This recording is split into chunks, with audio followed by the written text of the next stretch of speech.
Hello there, and welcome to the Sleep Science channel. Tonight we're drifting into the quiet. The story reflects on how humanity's relationship with curiosity and knowledge has changed over time. It explores how early humans engaged with the world through wonder and open-ended questions, gradually shifting towards a more resolution-oriented mindset as scientific advancements were made. This transition led to a preference for closure over curiosity and a growing discomfort with uncertainty. The narrative invites readers to reconsider how we approach questions and the mysteries of existence, urging a return to a gentler, more patient curiosity. It also challenges the modern expectation for answers, suggesting that embracing unanswered questions and allowing space for mystery can lead to deeper understanding and connection with the universe. The story ultimately calls for a shift from seeking conclusions to living with open questions, appreciating the ongoing journey of exploration without the pressure of finality.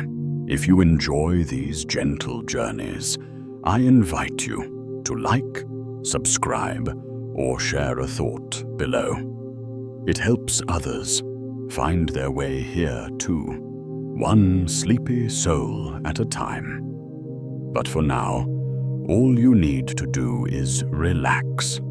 Let your shoulders sink, your breathing slow, and your thoughts soften at the edges. Allow your eyes to grow heavy as your mind unwinds, and together we wander into this quietly fascinating world. Let's begin. There was a time when not knowing felt natural, when questions did not arrive with the expectation of answers, but with patience. Early humans looked at the world and felt no pressure to resolve it. The sky was not a puzzle demanding completion. It was a presence. The sea was not a system to be measured. It was a mystery to be respected. Questions lived openly, without embarrassment. To ask was not to expose ignorance, but to participate in wonder. Curiosity once moved slowly. It lingered. It circled the unknown rather than rushing toward it. Unanswered questions were not treated as failures of understanding, but as signs that something larger was at work. To wonder was not a weakness. It was a way of belonging to the world. Over time, that relationship changed. As tools improved and explanations multiplied, curiosity began to shift its posture. Exploration slowly leaned toward resolution. Questions were no longer allowed to remain open indefinitely. They were expected to produce results, to justify their existence, to earn their place by becoming useful. This shift did not happen abruptly. It was gradual, almost gentle. Each answer brought comfort. Each explanation reduced uncertainty. And with every reduction, the space for unanswered questions narrowed just slightly. Not enough to notice at first, just enough to feel progress. Eventually, curiosity became quieter. Questions that resisted answers began to feel inconvenient. They slowed momentum. They challenged confidence. Instead of being explored openly, they were softened, rephrased, deferred. Some were labeled as premature, others as impractical, not because they were meaningless, but because they were difficult to frame within existing methods. This was not avoidance born from fear. It was avoidance born from habit. Modern thinking grew accustomed to closure, to stories with beginnings, middles, and ends, to narratives that could be summarized and taught. Open-ended questions disrupted that flow. They required humility. They asked for patience. They reminded people that understanding had limits, and limits are uncomfortable. So curiosity adapted. It learned which questions were safe to ask, which ones fit neatly into models, which ones promised answers within reasonable time frames. Over time, the questions that remained unanswered stopped being asked aloud, not because they vanished, but because they no longer felt welcome. This change is subtle. It hides behind confidence. It presents itself as progress. But beneath that surface lies a quiet absence, a space where questions once lived freely. Consider how often uncertainty is now framed as a temporary condition, something to be eliminated rather than inhabited. Not knowing has become a problem to solve instead of a state to explore. The moment a question arises, attention shifts toward resolving it as quickly as possible. In this environment, curiosity becomes transactional. It exists to produce answers, not to deepen awareness. The result is a narrowing of attention, not toward truth, but toward comfort.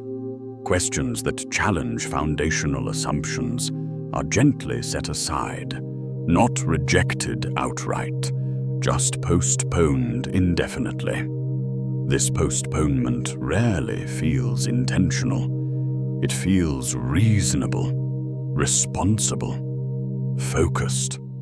And yet something is lost in the process. When curiosity slows, imagination follows. When imagination weakens, perspective tightens. The world becomes easier to explain, but harder to feel. Ancient observers did not separate knowledge from experience. To know something was to live with it, to observe it repeatedly, to allow it to remain unresolved. Modern understanding often skips this stage. It moves quickly from observation to explanation, bypassing the space where curiosity breathes. That space is where questions deepen rather than conclude. The absence of this space is not immediately noticeable. Life continues. Knowledge expands. Technology advances. But something quieter changes beneath the surface. The habit of sitting with uncertainty fades. Questions that once invited reflection now feel unfinished until resolved. Silence becomes awkward. Gaps in understanding become uncomfortable.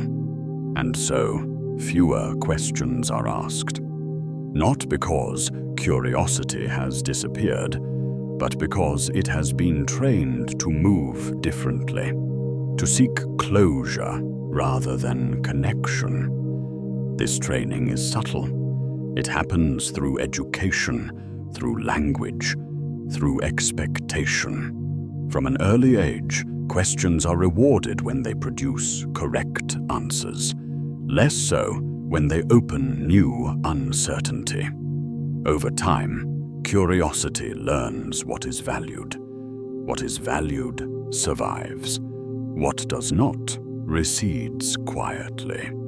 This does not mean humanity has stopped wondering. It means wondering has been redirected toward what can be measured, toward what can be resolved, toward what fits within existing frameworks. Questions that ask what reality is rather than how it behaves feel less urgent. Questions about meaning feel less practical. Questions without clear paths to answers feel less legitimate. And yet, these are often the questions that once shaped entire civilizations. They are not gone. They remain beneath the surface, unspoken, felt rather than articulated, experienced privately rather than discussed openly. Late at night, when distractions fade, they return. In moments of quiet, the sense that something important is missing becomes more noticeable. Not a specific answer, but a way of asking, a way of relating to the unknown. This is where curiosity still waits, not loudly, not urgently, but patiently. It waits in the silence between explanations, in the pause before certainty, in the discomfort of not knowing. The questions humanity no longer asks aloud have not lost their power. They have simply lost their audience. This realization does not accuse, it does not blame, it invites reflection. What happens when questions are allowed to remain open again? What changes when uncertainty is treated as a space rather than a problem? The shift back does not require abandoning understanding. It requires softening it, allowing knowledge to coexist with mystery rather than replace it. Curiosity does not demand answers. It asks for attention, and attention is something that can be reclaimed. This section does not seek to restore old ways of thinking or reject modern understanding. It simply opens a door that has been quietly closing. A door back to asking without pressure, to wondering without deadlines. Because before identifying which questions were left behind, it is necessary to remember how it felt to ask them in the first place. And that feeling begins not with answers, but with silence. There is a quiet relief that comes with a finished story, a sense that something has been settled, placed into order, and safely understood. Humans have always been drawn to this feeling. Long before formal science, myths offered endings. They explained where things came from, why they behaved as they did, and what role people played within them. These stories did not need to be perfect. They needed to feel complete. That desire did not disappear when explanations became more precise. It simply changed shape. Modern scientific narratives often feel finished in a similar way. They move smoothly from question to answer, from mystery to model. They offer timelines, diagrams, and summaries that imply closure, not because everything is known, but because coherence is comforting. A story that ends allows the mind to rest. This comfort is not deception, it is protection. Reality is vast, complex, and often resistant to simple understanding. If every uncertainty were held open at once, comprehension would collapse under its own weight. So complexity is trimmed, edges are smoothed, explanations are simplified, not to mislead, but to make knowledge usable. Over time, these simplifications begin to feel like conclusions. What starts as a working explanation slowly becomes a settled one. Language hardens around it. Educational systems adopt it. Media repeats it. Eventually, The explanation is no longer presented as a current best understanding, but as a finished fact. This transition is subtle, almost invisible. Few people notice when a story crosses that threshold. The idea of settled science emerges from this process. It suggests stability, reliability, safety, and in many cases, that stability is well earned. Much of what is considered settled has been tested, challenged, refined, and supported repeatedly.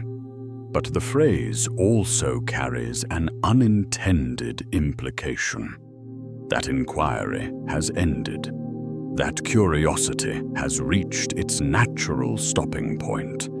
In reality, what is often settled is not the question itself, but the conversation around it. Unfinished questions rarely disappear completely. They are more often reframed, adjusted to fit existing methods, or quietly moved to the margins where they are acknowledged but not explored. They become footnotes, future work, open problems. There is nothing inherently wrong with this. Every field must prioritize. Attention is finite. Resources are limited. Not every question can be pursued at once. Yet over time, a pattern forms. Questions that promise clear progress tend to survive. Questions that resist resolution tend to fade from discussion. Not because they lack importance, but because they lack traction. This creates a feedback loop. The questions that remain visible are the ones that fit comfortably within existing frameworks. They reinforce the sense that understanding is nearing completion. Meanwhile, deeper uncertainties remain unspoken, reinforcing the illusion that they no longer matter. Comfort plays a central role here. A finished story reduces anxiety.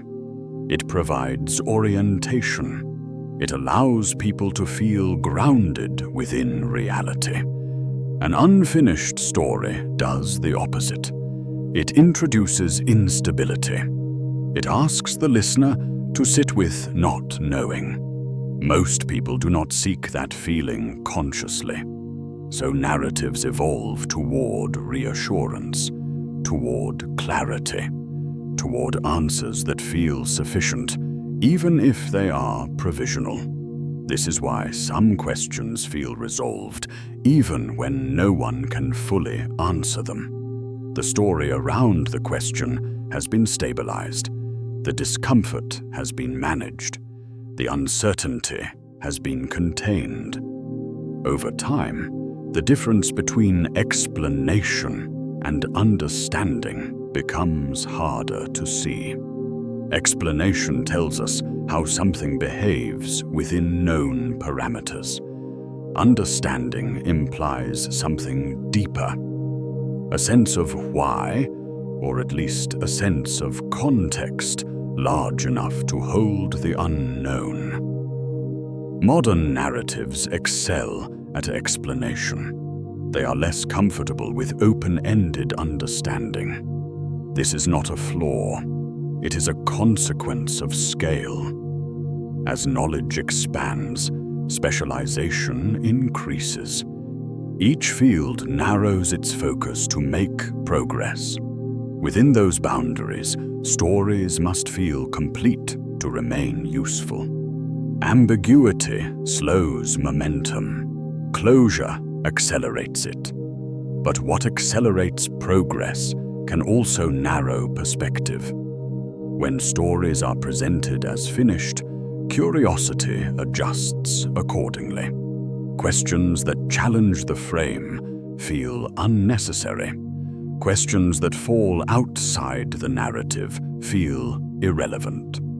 Over time, public discussion reflects this narrowing. What is repeated feels solid. What is omitted fades. Importantly, this process does not require censorship or conspiracy. It unfolds naturally through repetition and emphasis. What is explained often becomes what is believed. What is believed often becomes what is remembered. And what is remembered shapes future curiosity. There is a quiet cost to this comfort. When stories feel finished, wonder loses urgency. The universe becomes familiar in a way that feels safe, but also distant. The unknown becomes something that exists only at the edges, rather than at the center of experience. This shift changes how people relate to reality. Instead of standing within mystery, they stand outside it, observing through explanations. The calm tone of certainty replaces the hum of curiosity. Yet beneath these finished stories, reality remains unfinished. Every explanation rests on assumptions. Every model simplifies. Every narrative leaves something out. These omissions are not errors, they are necessities. But they are rarely emphasized. As a result, the public version of understanding feels smoother than the reality behind it. This smoothness is reassuring. It allows people to trust what they are told. Trust is essential. Without it, shared knowledge would collapse. But trust can coexist with openness. And when openness disappears, trust becomes fragile. The danger is not that explanations are wrong. It is that they are mistaken for final truths. When that happens, uncertainty is no longer seen as a companion to knowledge, but as a threat to it. Questions that point toward deeper ambiguity feel destabilizing. They are avoided not because they are dangerous, but because they disturb the sense of completion. This avoidance rarely feels deliberate. It feels practical, responsible, even kind. Why burden people with questions that have no answers? And yet, those questions continue to exist, quietly shaping thought from beneath the surface. They appear in moments of reflection, in late-night silence, in the feeling that something important has been left unspoken. The comfort of finished stories soothes the mind, but it can also dull sensitivity to what remains unknown. This section does not argue for abandoning clarity or rejecting explanation. It invites a gentler stance toward certainty, one that acknowledges the value of comfort without mistaking it for completeness. Stories do not need to end to be meaningful. In fact, some of the most enduring stories remain open, precisely because they continue to invite attention. Reality may be one of those stories. If so, the sense of completion that surrounds many explanations may be less a reflection of truth and more a reflection of human need. Recognizing this does not weaken understanding. It deepens it, because once the comfort of finished stories is acknowledged, curiosity begins to shift again, away from closure and back toward presence. And when presence returns, so do the questions that were quietly set aside. Questions that linger not because they resist answers, but because they point toward something unseen beneath the surface of familiar narratives. That unseen layer is where the next part of this journey begins. Most people grow up believing that reality is what can be seen, touched, and measured. The solid ground beneath the feet, the sky overhead, the objects that respond when interacted with. This belief feels natural because human senses evolved to navigate a visible world. What cannot be seen often feels secondary, optional, or abstract. Yet the deeper science looks, the more this assumption begins to soften. Reality, it turns out, behaves as though the visible world is only a surface layer. Beneath it lies something vast, quiet, and unreachable by direct experience. Not hidden in the sense of secrecy, but hidden in the sense of limitation. Human senses simply do not extend far enough. This idea is not controversial within science. It is acknowledged openly, but it is rarely lingered on. Most explanations move quickly past this fact, focusing instead on what can be described, modeled, and predicted. The unseen becomes a supporting character rather than the central presence it appears to be. And yet, nearly everything that happens seems to depend on it. Structures form around influences that cannot be directly detected. Motion responds to forces that leave no visible trace. Patterns emerge as though guided by something operating just beyond perception. The universe begins to feel less like a collection of objects and more like a set of effects. What is experienced directly becomes evidence rather than essence. This shift is subtle but profound. When reality is understood primarily through its behavior rather than its substance, certainty weakens. What appears solid becomes inferred. What feels obvious becomes provisional. The visible universe starts to resemble the outline of something much larger, a shadow cast by forces that never fully step into view. Science does not deny this. It works carefully within it. Measurements are taken. Patterns are analyzed, predictions are refined, but the implications of an invisible majority are often left unexplored, perhaps because they are uncomfortable. To accept that most of reality cannot be seen is to accept a permanent limit, not a temporary gap in knowledge, but a structural boundary. Some aspects of existence may never enter human awareness directly, no matter how advanced tools become. This realization does not inspire fear on its own. It inspires humility. The universe begins to feel less like a machine that can be fully understood, and more like a suggestion that can only be approached. Reality becomes something inferred from effects rather than grasped in totality. This is where discomfort arises. Humans prefer clarity. They prefer solid ground.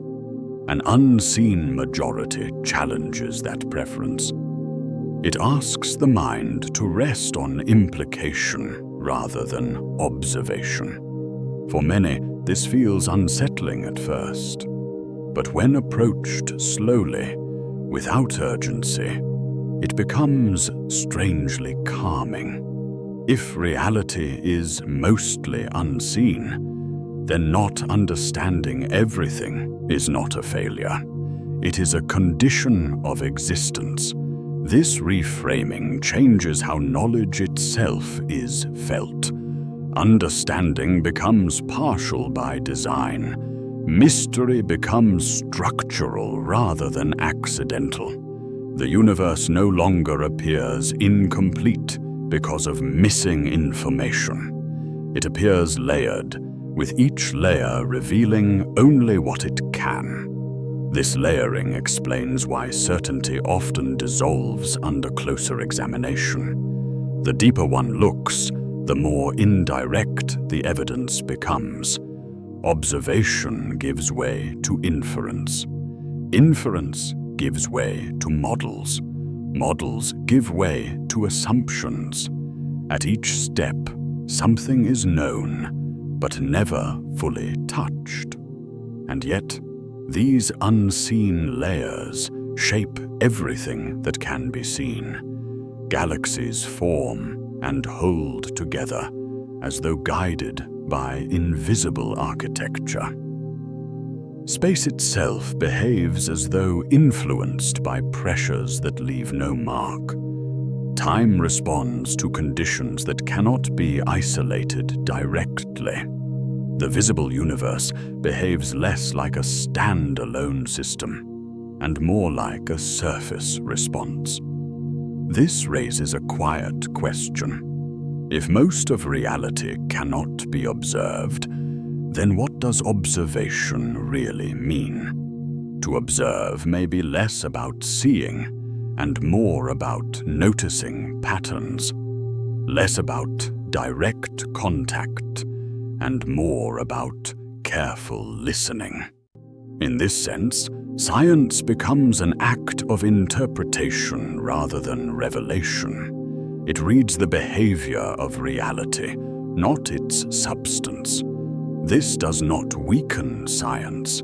It clarifies its role. Science becomes a bridge between what can be sensed and what must be inferred, a method of navigating the invisible rather than exposing it fully. Yet public understanding often skips this nuance. Explanations are presented as though they describe what exists, rather than how what exists behaves.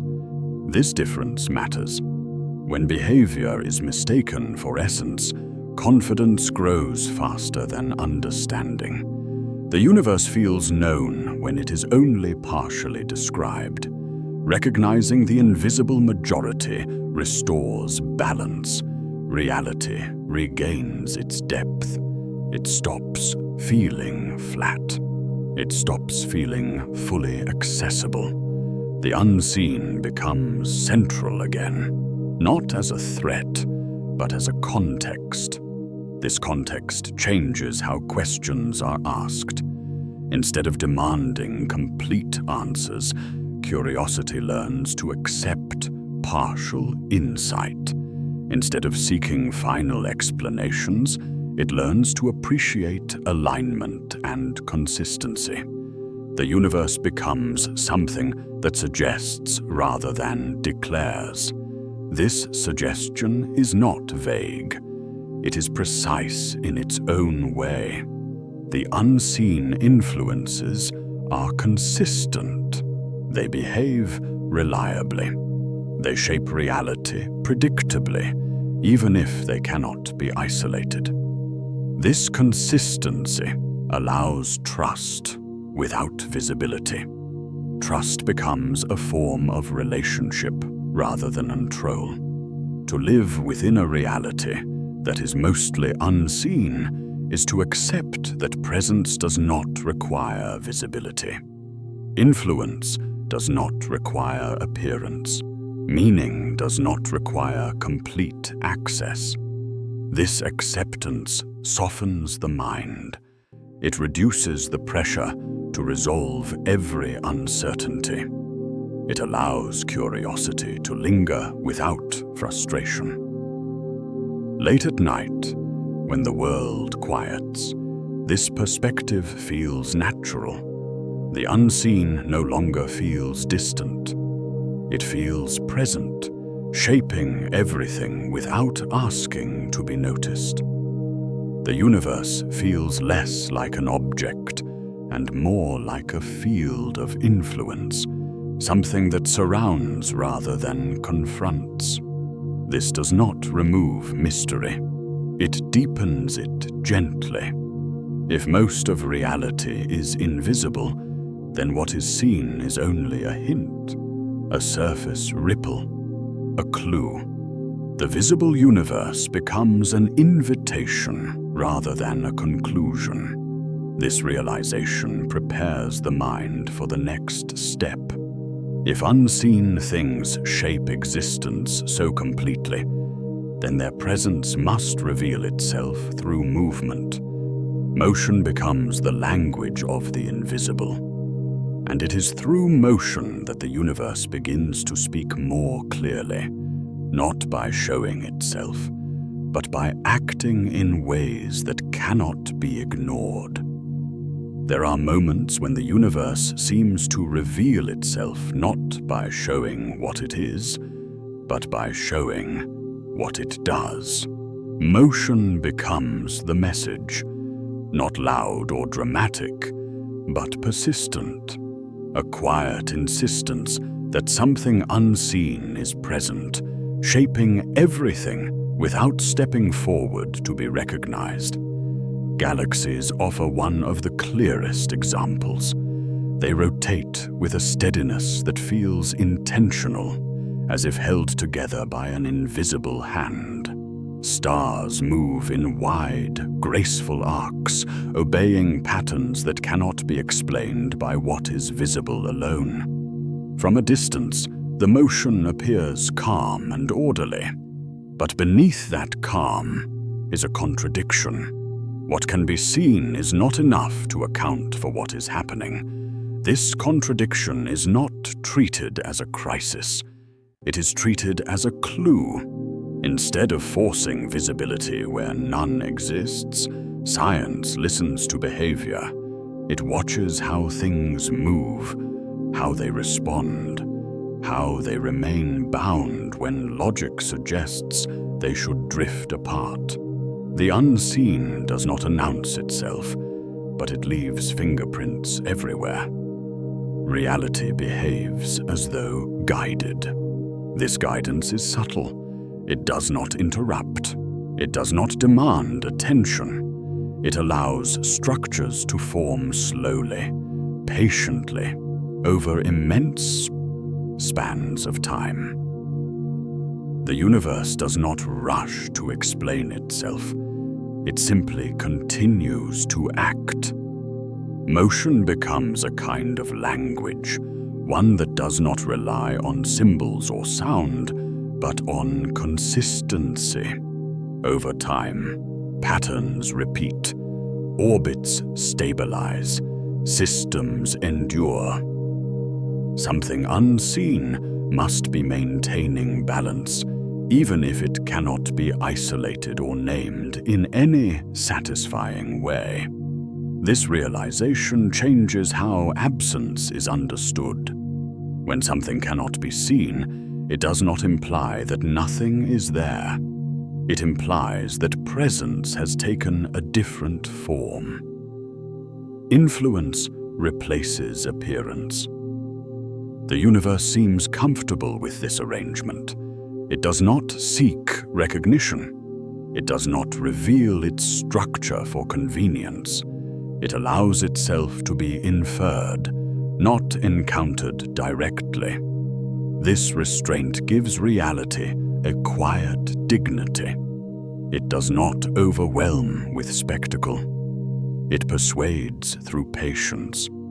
Consider how motion feels when observed carefully. Not rushed, not reduced to numbers, just watched. There is a steadiness to it, a sense that nothing is random, even when outcomes appear unpredictable.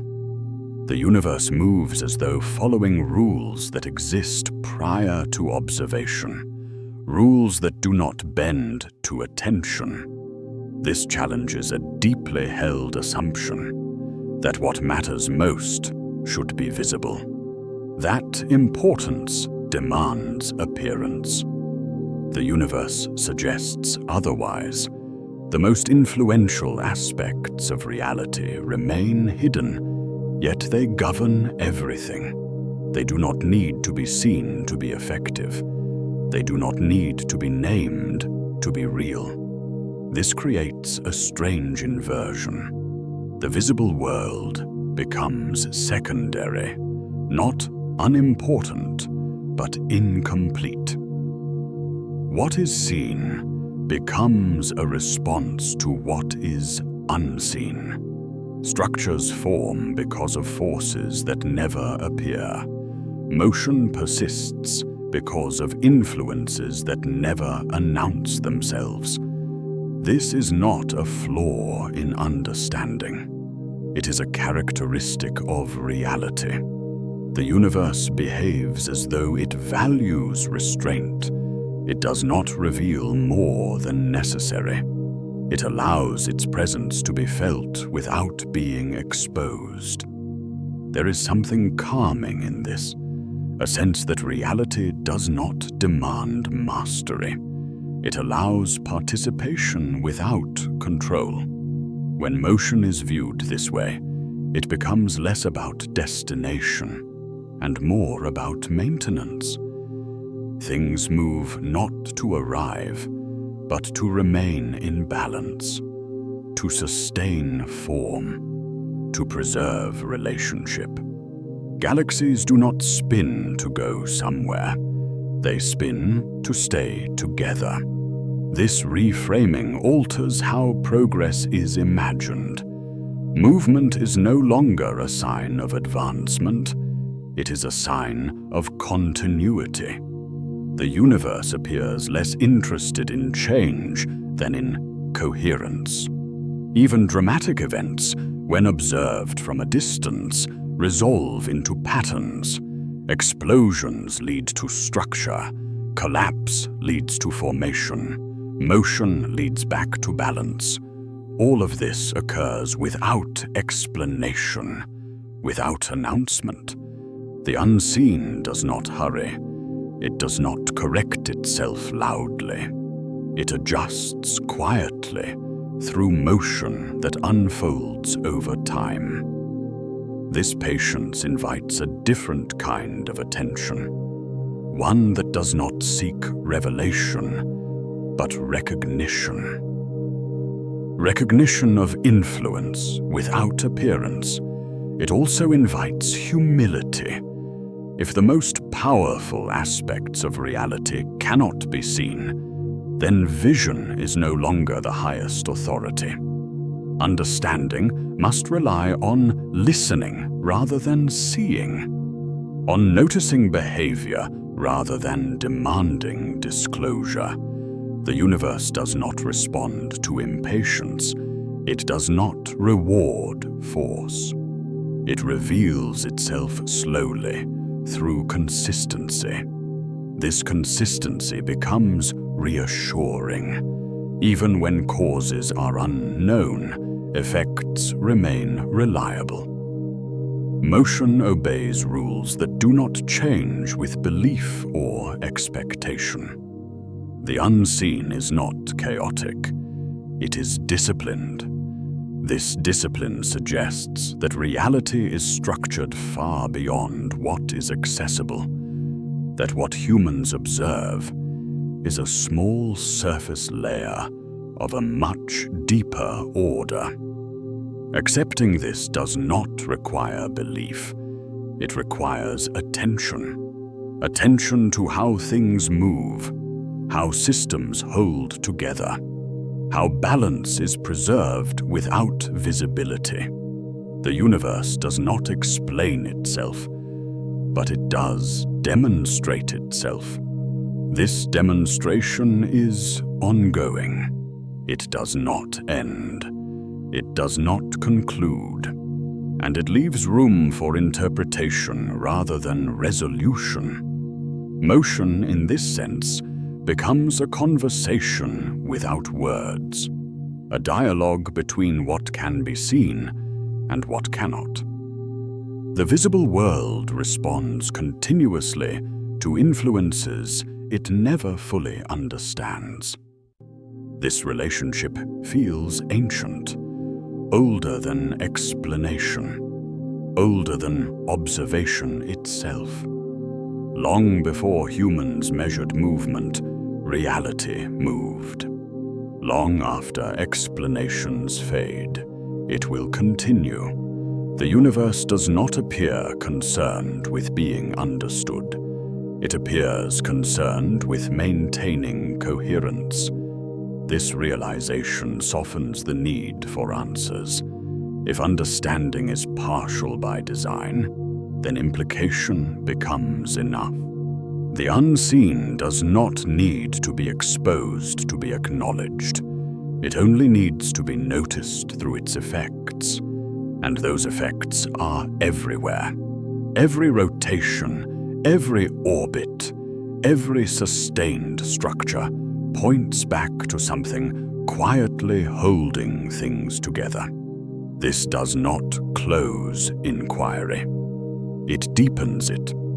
Because once motion is recognized as evidence rather than anomaly, curiosity shifts.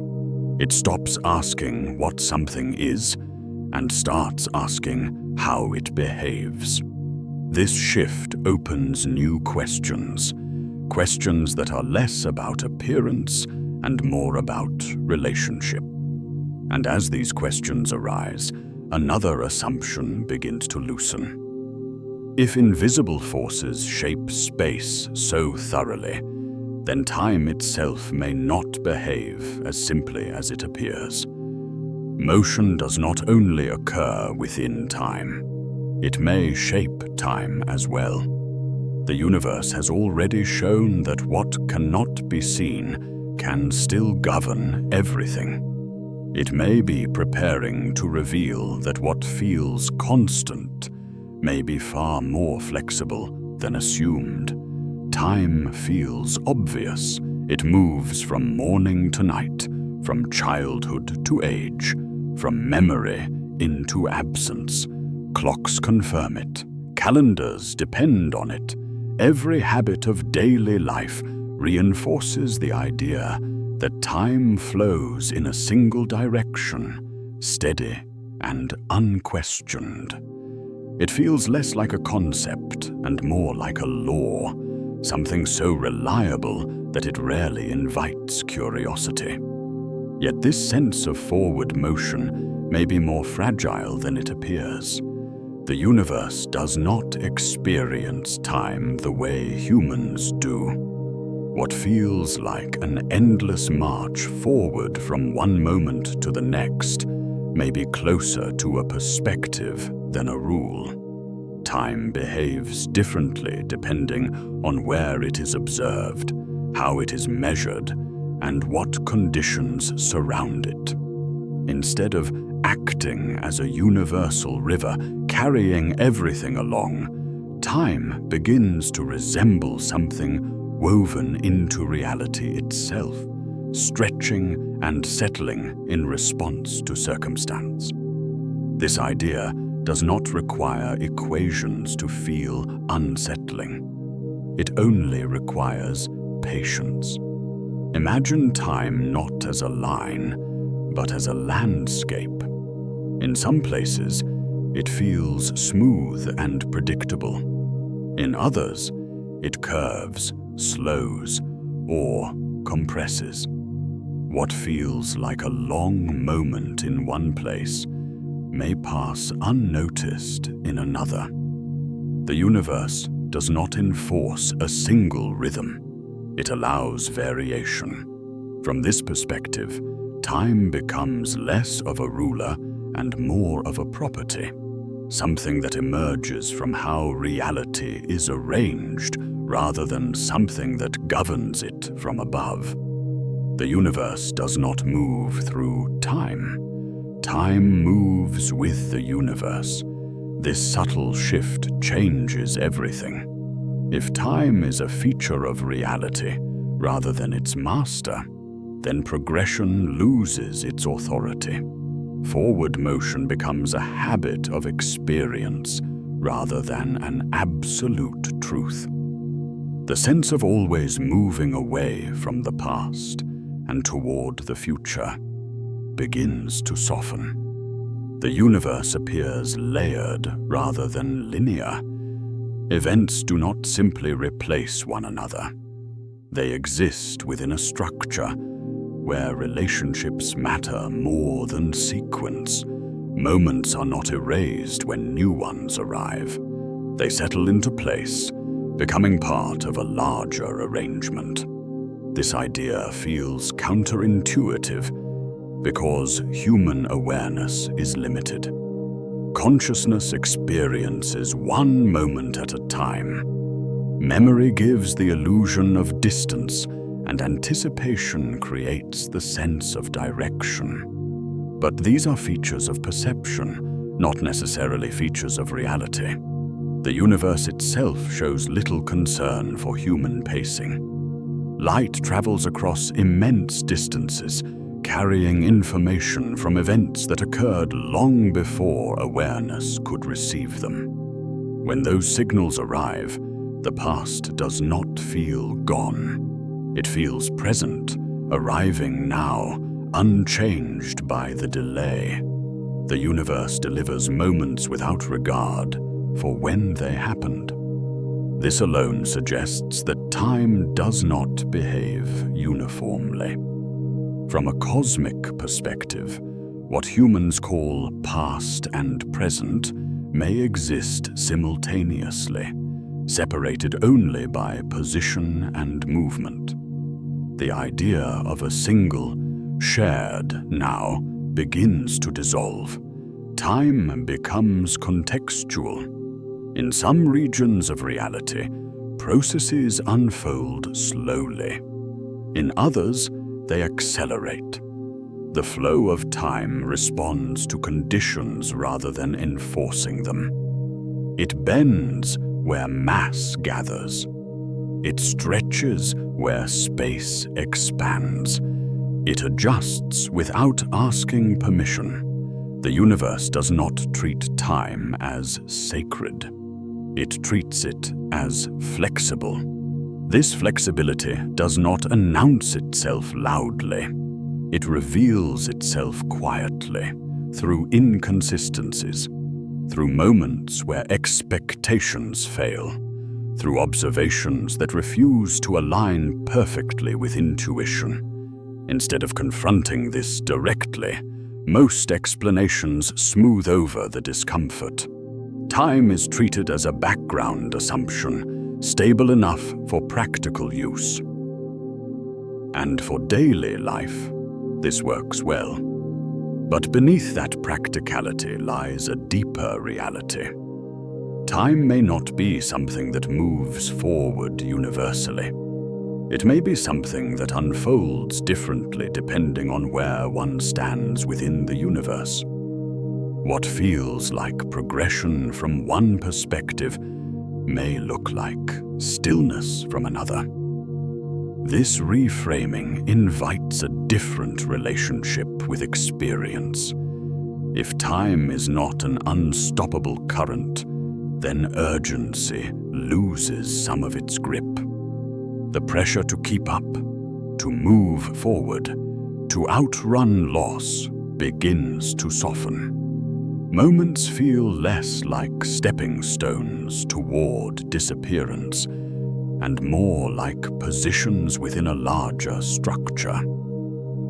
The universe does not hurry. It does not rush events toward completion. It allows processes to take as long as they require.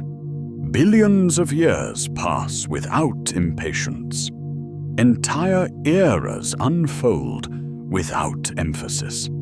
This patience suggests that time is not pushing reality forward. Reality is simply existing, and time reflects that existence differently depending on where it is observed.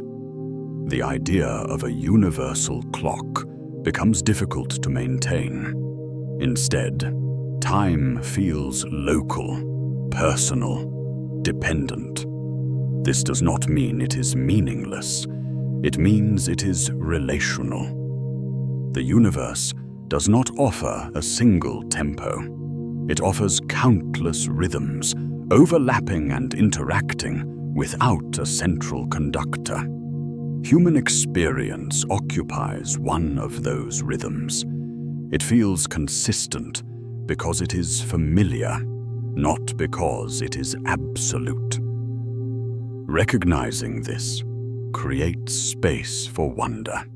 The assumption that time always flows forward begins to loosen. The mind becomes receptive to alternatives.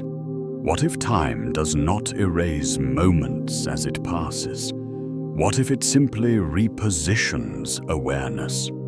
From this angle, the past does not vanish.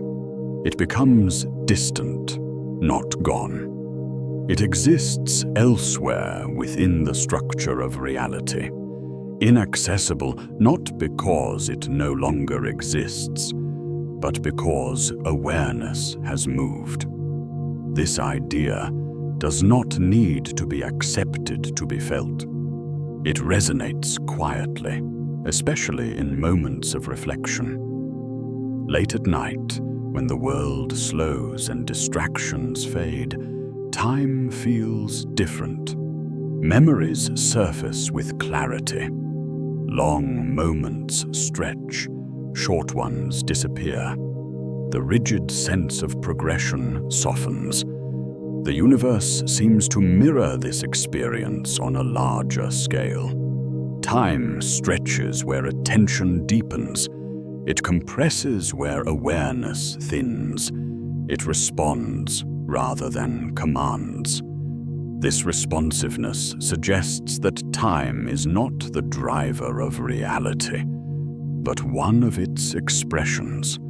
The illusion of forward motion arises from limited perspective, from standing within one layer of a much larger structure. When that structure is glimpsed, even briefly, the certainty of progression gives way to curiosity. If time unfolds rather than flows, then moments are not lost, they are repositioned. This possibility carries quiet implications. If the past still exists somewhere within the universe's structure, then history may be less distant than assumed.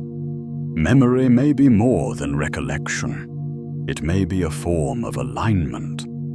The idea that moments refuse to disappear begin to feel less abstract. Time, in this view, does not move everything away from what was. It rearranges relationships between events. The universe becomes a place where everything that has happened still has a position, even if it can no longer be reached directly. This does not turn time into a mystery to be solved. It turns it into a landscape to be contemplated. The universe does not clarify this landscape. It allows it to remain ambiguous, layered, and vast. And in that ambiguity, the illusion of forward motion begins to dissolve. Not replaced by certainty, but by openness. The idea that time may not behave as expected prepares the mind for a deeper shift. Because if moments are not erased by progression, then the past may still exert influence.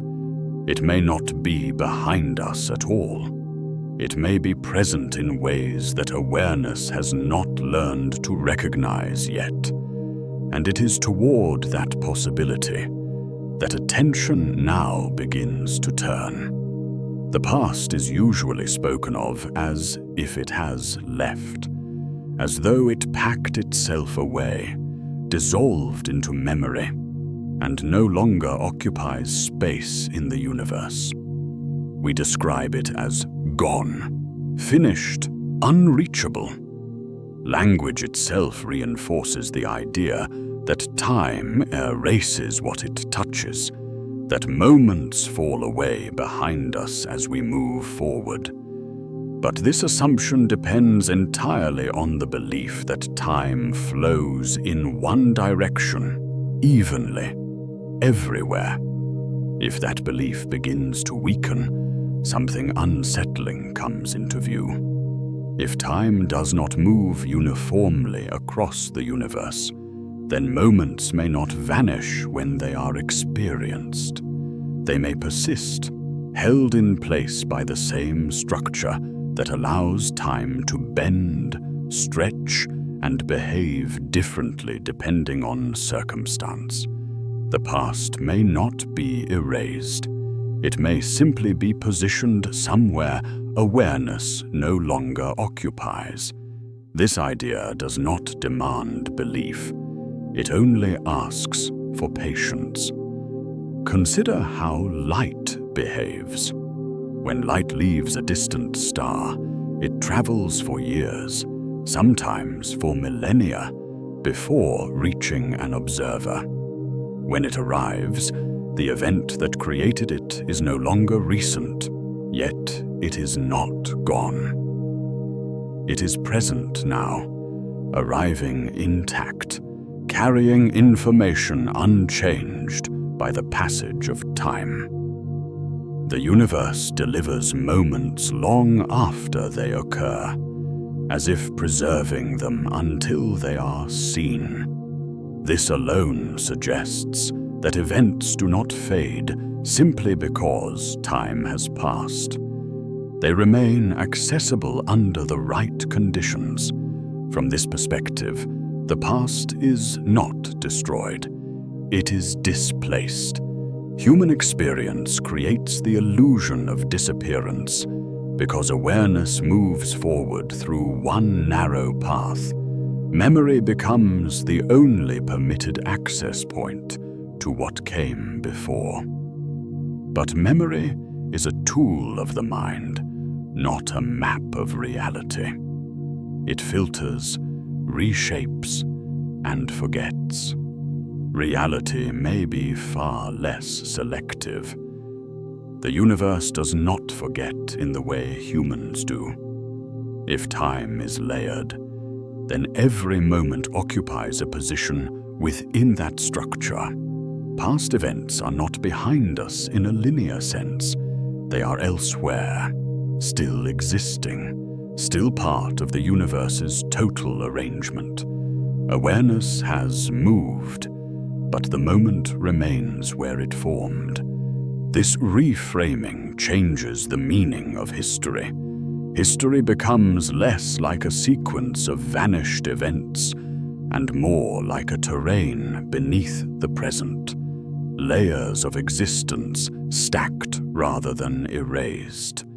Each moment resting where it occurred, regardless of whether it is still observed. The universe does not appear to tidy itself. It accumulates. This accumulation is subtle. It does not announce itself. It reveals itself through persistence, through echoes, through patterns that repeat without explanation, through the strange feeling that some things refuse to fade. Human memory hints at this persistence. Certain moments return with clarity years later, uninvited and vivid. They arrive not as reconstructions, but as experiences that feel momentarily present again. While this is often explained as a function of the brain, it raises a quiet question. What if memory is not recreating the past, but reconnecting with it?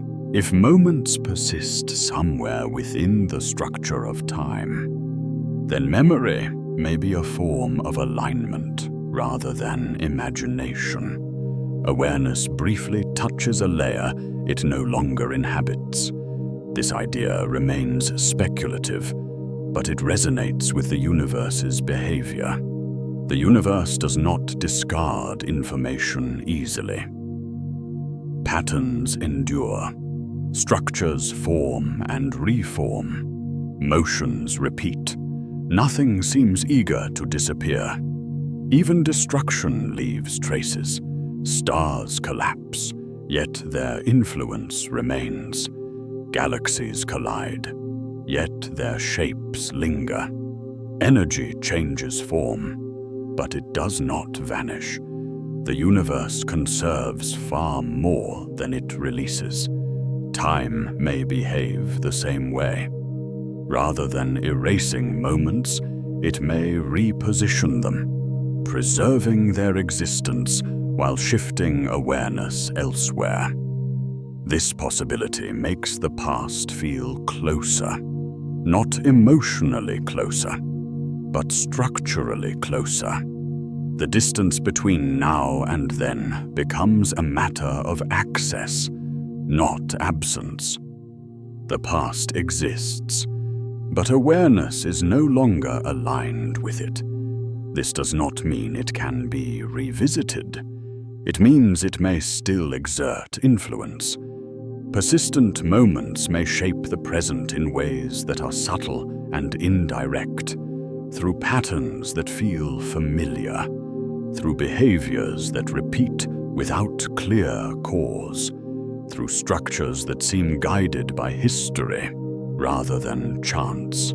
The universe appears to carry its past with it. This carrying does not weigh it down. It stabilizes it. If moments did vanish entirely, reality would be constantly starting over. But instead, it builds upon itself, layer by layer, era by era, without erasure. This continuity suggests that the universe remembers, not consciously, but structurally. It retains what has occurred as part of its arrangement. Time, in this sense, does not cleanse reality. It organizes it.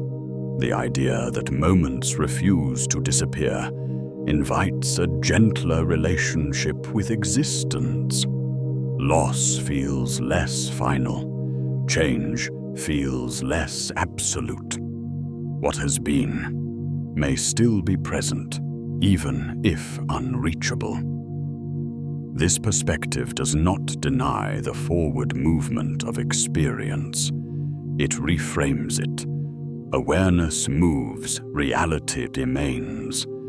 The present moment becomes a position rather than a boundary, a point of focus rather than an edge separating existence from non-existence.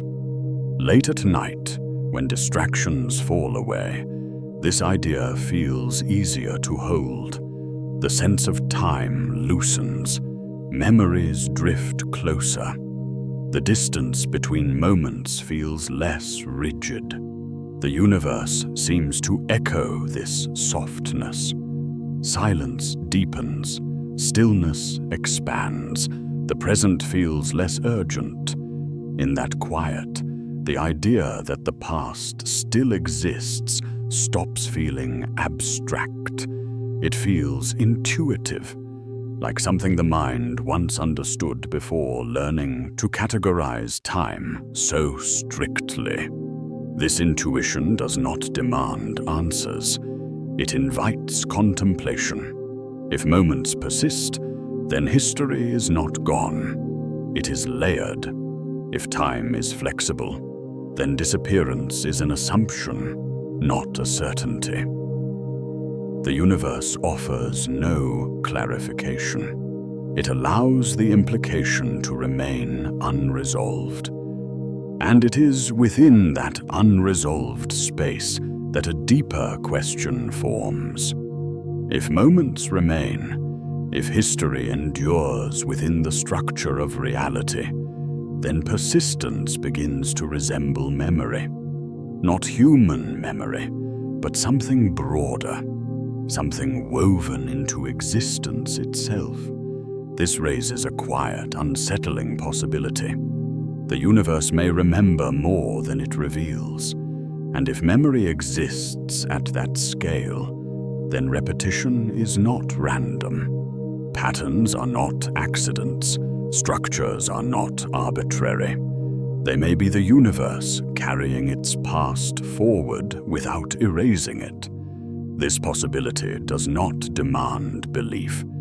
It demands attention. Because once the idea of persistence settles, it becomes difficult to see the universe as forgetful. Moments that refuse to disappear begin to suggest that reality itself may be holding on to something, and that something may still be influencing everything that follows. It is here, at the edge of this thought, that attention naturally turns toward memory.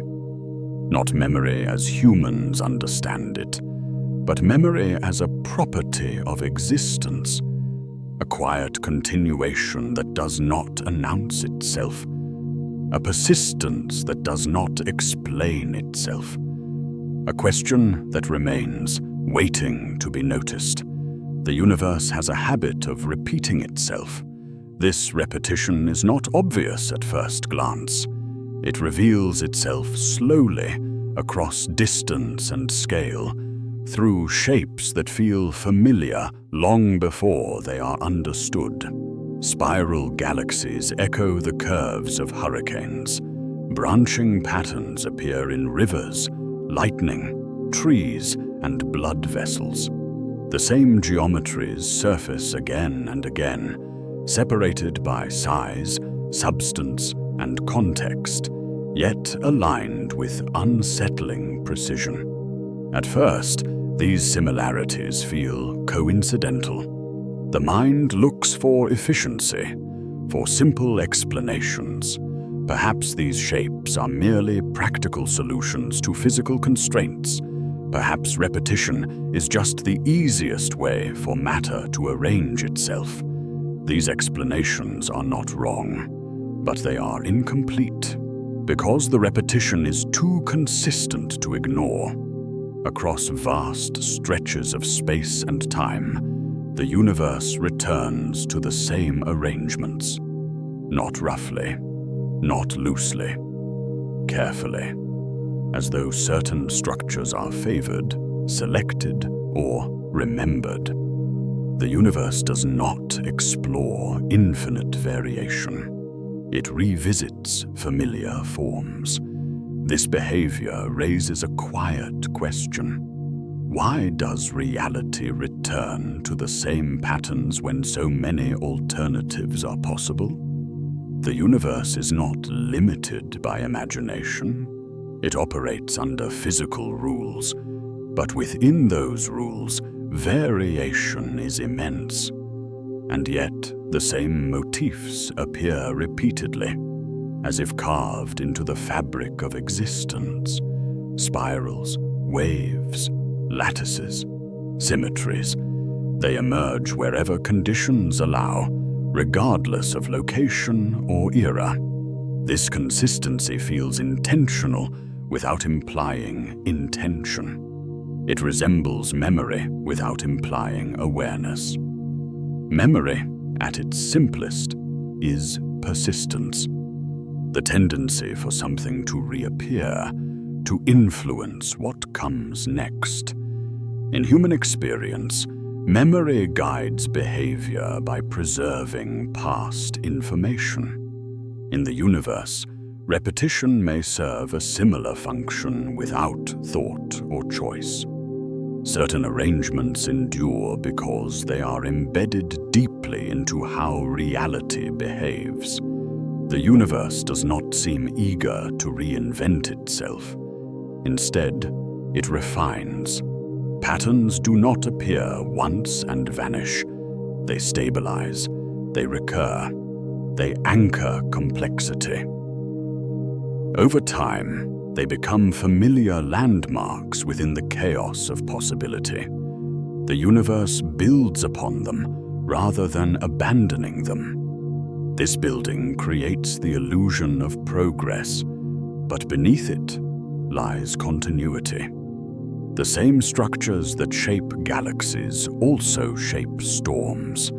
The same mathematical relationships that govern atomic interactions echo in planetary motion. The universe speaks a consistent language, repeating its phrases across contexts. This repetition is not loud. It does not announce itself as meaning. It simply persists. When observed closely, this persistence feels deliberate, even if it is not directed. The universe behaves as though it carries preferences, as though certain forms are remembered and reused rather than rediscovered each time. This feeling becomes stronger when viewed across time. Ancient light shows galaxies forming in familiar shapes billions of years ago. Modern observations reveal those same shapes still dominating the cosmos. Despite expansion, collision, and decay, the underlying patterns remain unchanged. The universe evolves without abandoning its foundations. It does not start over. It accumulates. This accumulation creates a sense of continuity that feels almost conservative. Reality changes, but cautiously. It experiments within boundaries rather than erasing what came before. If time were constantly resetting reality, patterns would dissolve. Instead, they endure. This endurance suggests that the universe retains information, not in a conscious way, but structurally, the way a river remembers its path even as water changes, the way a landscape guides movement long after the original forces that shaped it have faded. Patterns become grooves in reality. Once formed, they influence everything that follows. The universe does not need awareness to remember. It only needs structure that persists. Repetition becomes the mechanism through which memory-like behavior emerges. This idea feels unsettling because it blurs categories. Memory is usually reserved for minds, for living systems, but the universe behaves in ways that resemble memory without possessing consciousness. It retains tendencies. It preserves arrangements. It favors continuity over novelty. This does not mean the universe is alive. It means it is consistent. Consistency over time creates familiarity. Familiarity creates meaning. The audience may feel this recognition intuitively. Certain patterns feel right, expected, even comforting. The night sky feels ordered despite its vastness. The repetition of stars and cycles creates stability. The universe feels dependable because it does not reinvent itself unpredictably. This dependability is not passive.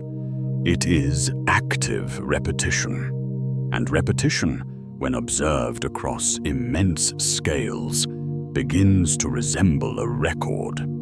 The universe appears to remember what works, not because it thinks, but because reality itself stabilizes around successful arrangements. Once a structure forms that can endure, it becomes part of the universe's ongoing behavior. It shapes what comes next. This shaping does not require intention. It requires persistence. The longer a pattern lasts, the more influence it gains. Over time, repetition becomes indistinguishable from design. This is where the discomfort quietly enters. If the universe repeats itself so carefully, then randomness may be less dominant than assumed, not eliminated, but constrained, guided by underlying structures that favor certain outcomes. This does not remove mystery.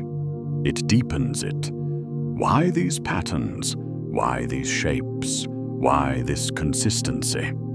The universe offers no explanation. It simply continues. From this perspective, repetition becomes a clue rather than a conclusion. It hints at something beneath appearance, something that persists through change, something that carries influence forward. This influence does not need to be intelligent to be powerful. Patterns do not explain themselves, they reveal behavior.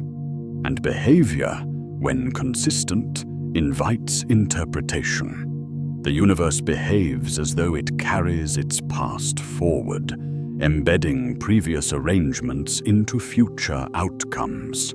Each repetition reinforces the structure, making it harder to deviate entirely.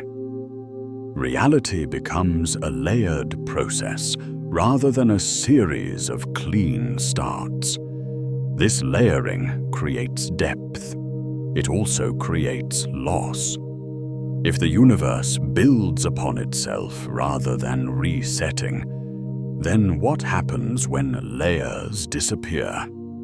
What happens when entire eras pass without leaving accessible traces? Patterns endure, but not everything does. Some structures vanish, some histories dissolve, some information becomes unreachable. This realization shifts attention. Repetition suggests memory, but memory implies forgetting as well. If the universe remembers through patterns, then there may be parts of its past that no longer influence the present. Eras that shaped reality briefly before being overwritten or absorbed. The patterns that remain may be survivors rather than complete records. This introduces a quiet tension. The universe repeats itself, but not perfectly. It preserves some structures while allowing others to fade. What endures becomes the visible story. What vanishes becomes silence. This selective persistence suggests that history may be incomplete, that the universe's memory, if it exists, is partial. Patterns that refuse to change draw attention to what no longer appears. They hint at missing chapters. The repetition that feels comforting also suggests fragility. If some patterns survive while others disappear, then entire epochs may have existed without leaving recognizable traces. The universe may be older and stranger than its remaining structures imply. Repetition becomes both reassurance and warning. It reassures because it shows continuity. It warns because it implies loss. The audience is invited to sit with this duality, to feel the calm of consistency alongside the unease of absence. The universe does not explain which patterns survive and which vanish. It does not label eras or preserve records intentionally. It allows structure to determine memory. What remains shapes reality. What disappears becomes unknowable. This realization prepares the mind for a deeper question. If the universe repeats itself so carefully, yet allows entire chapters to fade, then history itself becomes fragile. Dependent not on significance, but on persistence. Repetition suggests that some eras endure while others dissolve completely. And if that is true, then the universe's story may be missing more than it reveals. It is here, at the edge of this thought, that attention begins to drift toward what is no longer visible, toward the possibility that entire periods of existence may have passed without leaving a trace. Repetition, once comforting, now points toward absence. And it is into that absence that the next question quietly emerges. The universe tells a story, but it does not tell all of it. What reaches human awareness feels continuous, ordered, and increasingly well described. Timelines stretch from beginnings to now. Ages are named. Eras are placed in sequence. The impression is one of completeness, as though reality has been catalogued from its earliest moments forward. Yet this sense of continuity rests on a quiet assumption that the universe remembers everything that has happened within it. There is little reason to believe this is true. Time is not a perfect archivist. It does not preserve events because they mattered, only because something remained to carry them forward. When structures dissolve completely, when traces fade beyond recovery, history does not wait to be rediscovered. It simply vanishes. This possibility introduces a subtle unease. If time can erase entire structures, then it can erase entire eras. Not deliberately, not selectively, simply through accumulation and change. The universe does not protect its own history. It allows it to be overwritten. What humans call cosmic history may therefore be incomplete by nature. The earliest moments of the universe are already shrouded in uncertainty. Beyond a certain point, information thins, signals fade, conditions become unreachable. The story grows quiet, not because nothing happened, but because nothing remained to report it. This silence is not empty. It is full of implication. Between what is known and what can never be known lies the possibility of missing chapters. Entire stretches of existence that unfolded, influenced reality briefly, and then disappeared without leaving recognizable traces. The universe feels older because of this absence. Not just older in years, but older in depth, older in experience, older in events that no longer shape what can be observed. History, in this sense, is not a complete record. It is a survivor's account. Only what persisted long enough to influence the present remains visible. Everything else becomes silence. This reframing changes how cosmic time is understood. Instead of a smooth progression from origin to now, history becomes fragmented, punctuated by gaps, shaped by endurance rather than significance. What survived did so because it could. What vanished did not leave an explanation.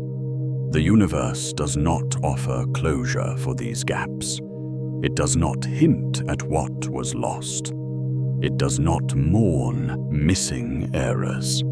It simply continues. This continuation can feel unsettling.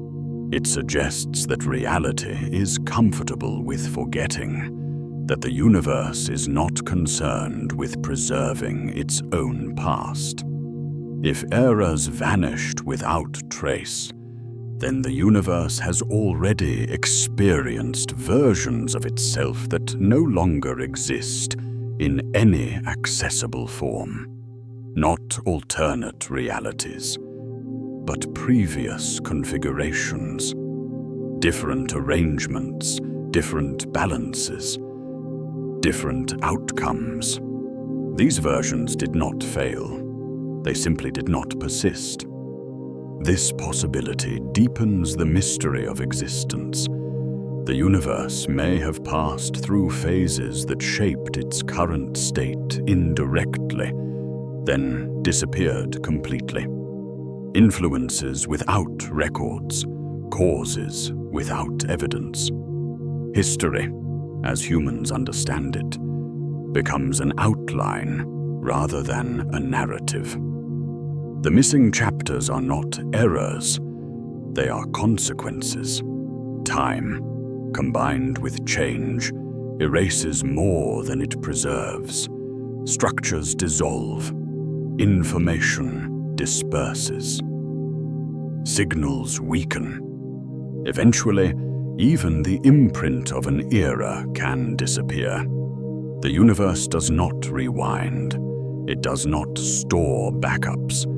It allows history to thin.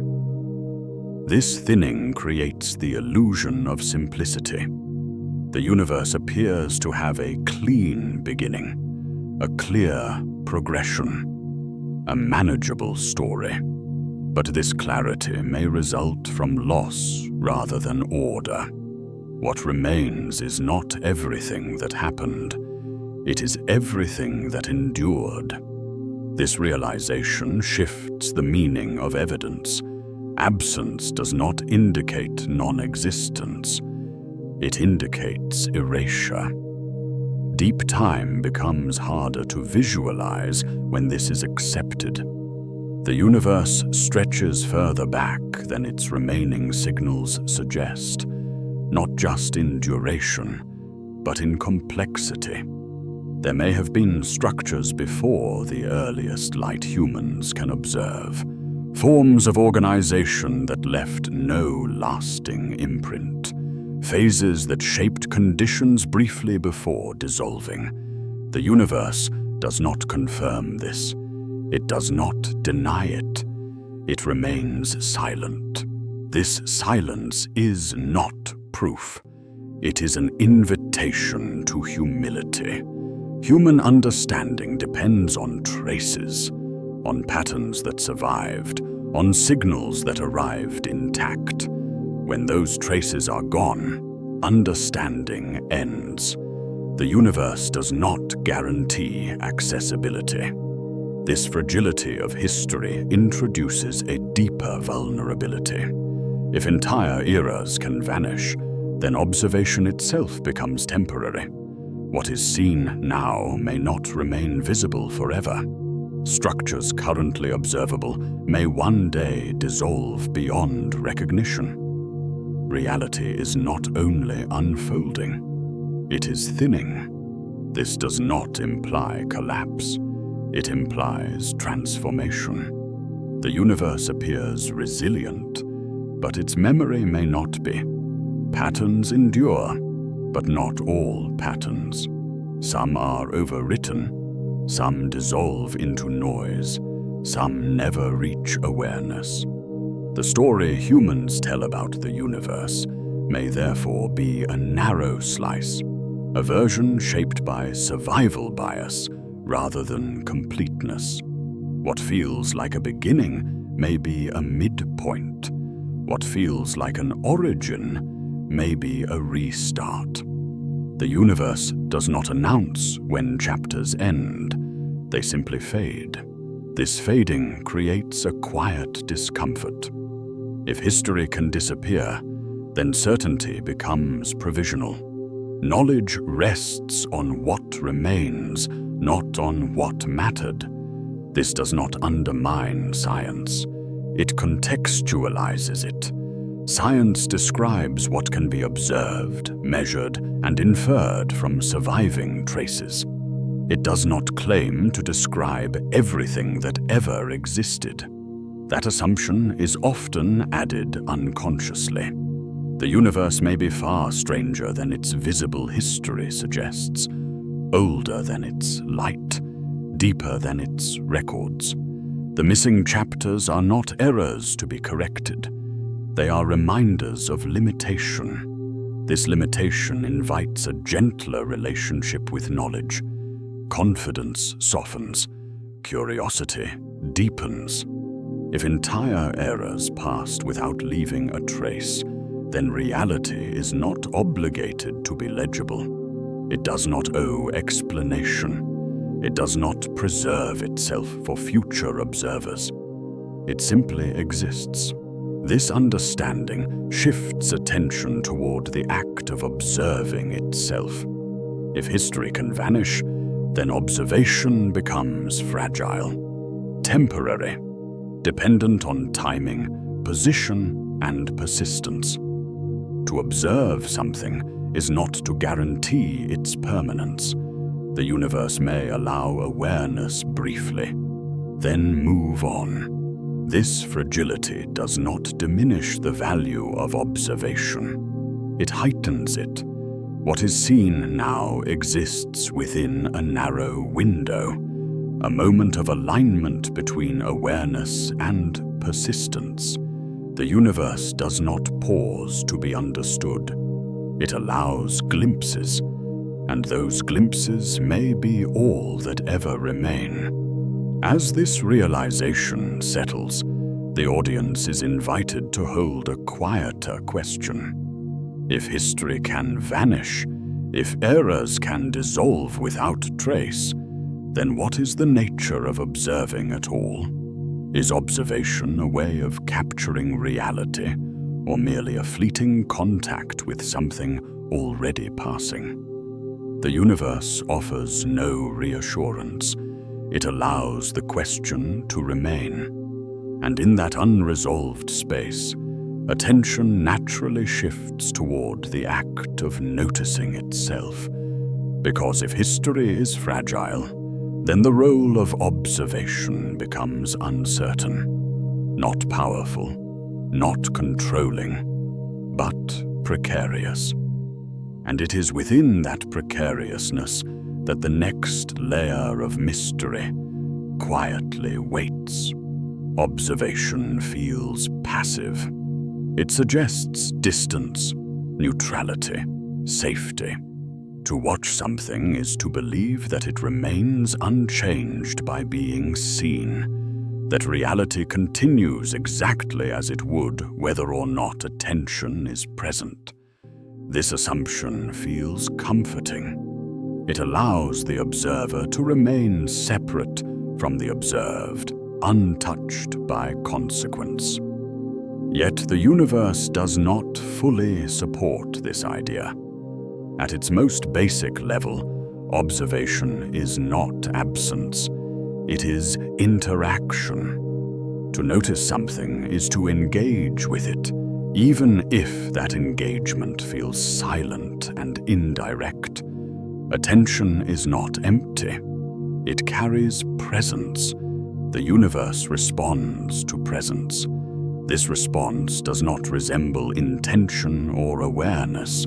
It is not personal. It does not imply choice. It is structural. When something is observed, conditions shift. Not dramatically, not visibly, but enough to matter. This idea unsettles because it challenges a deeply held belief that reality exists independently, unaffected by whether it is noticed. But the universe repeatedly hints that this separation may be incomplete. To observe is to participate. This participation does not mean control.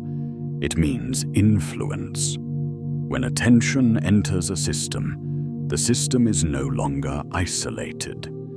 The act of watching introduces relationship.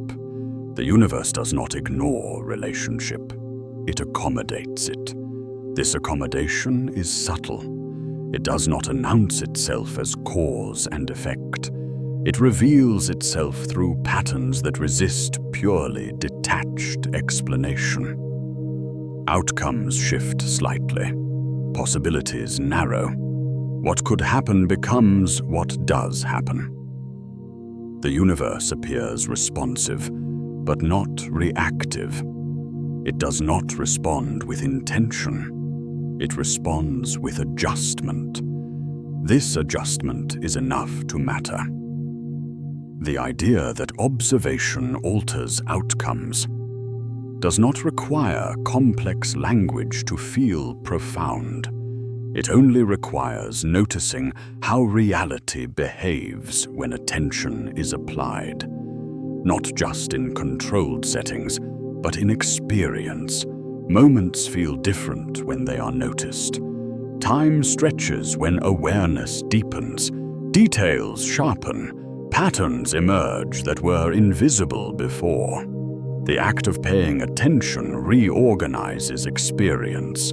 This reorganization may not be limited to perception. The universe seems to reflect this behavior on a deeper level. Structures settle when conditions are defined. Uncertainty resolves into specific outcomes when interaction occurs. Possibility collapses into event. This collapse is not violent. It is quiet. It happens without sound, without announcement, without spectacle. Reality adjusts to being noticed. This adjustment does not imply that the universe waits for observers. It implies that interaction is fundamental. Observation is not an external act imposed on reality. It is part of how reality functions. The boundary between observer and observed becomes less rigid. This blurring challenges the idea of neutrality. If observation matters, then no observation is completely detached. To watch is to participate in shaping what is experienced. This does not grant power. It grants responsibility. The universe does not behave as though it can be fully separated from awareness. It behaves as though awareness is one of its variables. This idea remains uncomfortable because it resists simplification. It does not offer clear rules or predictable outcomes. It does not suggest that attention creates reality in a dramatic sense. It suggests something quieter. That attention influences which version of reality becomes experienced. The universe does not reveal all possibilities at once. It allows conditions to guide outcomes. Observation becomes one of those conditions. This does not make reality fragile. It makes it relational. Nothing exists entirely alone. Everything exists within networks of influence. Observation introduces another thread into that network. This thread does not dominate. It weaves. The act of watching becomes less about witnessing and more about participating in a shared process. The universe continues to unfold, but it does so in dialogue with what interacts with it.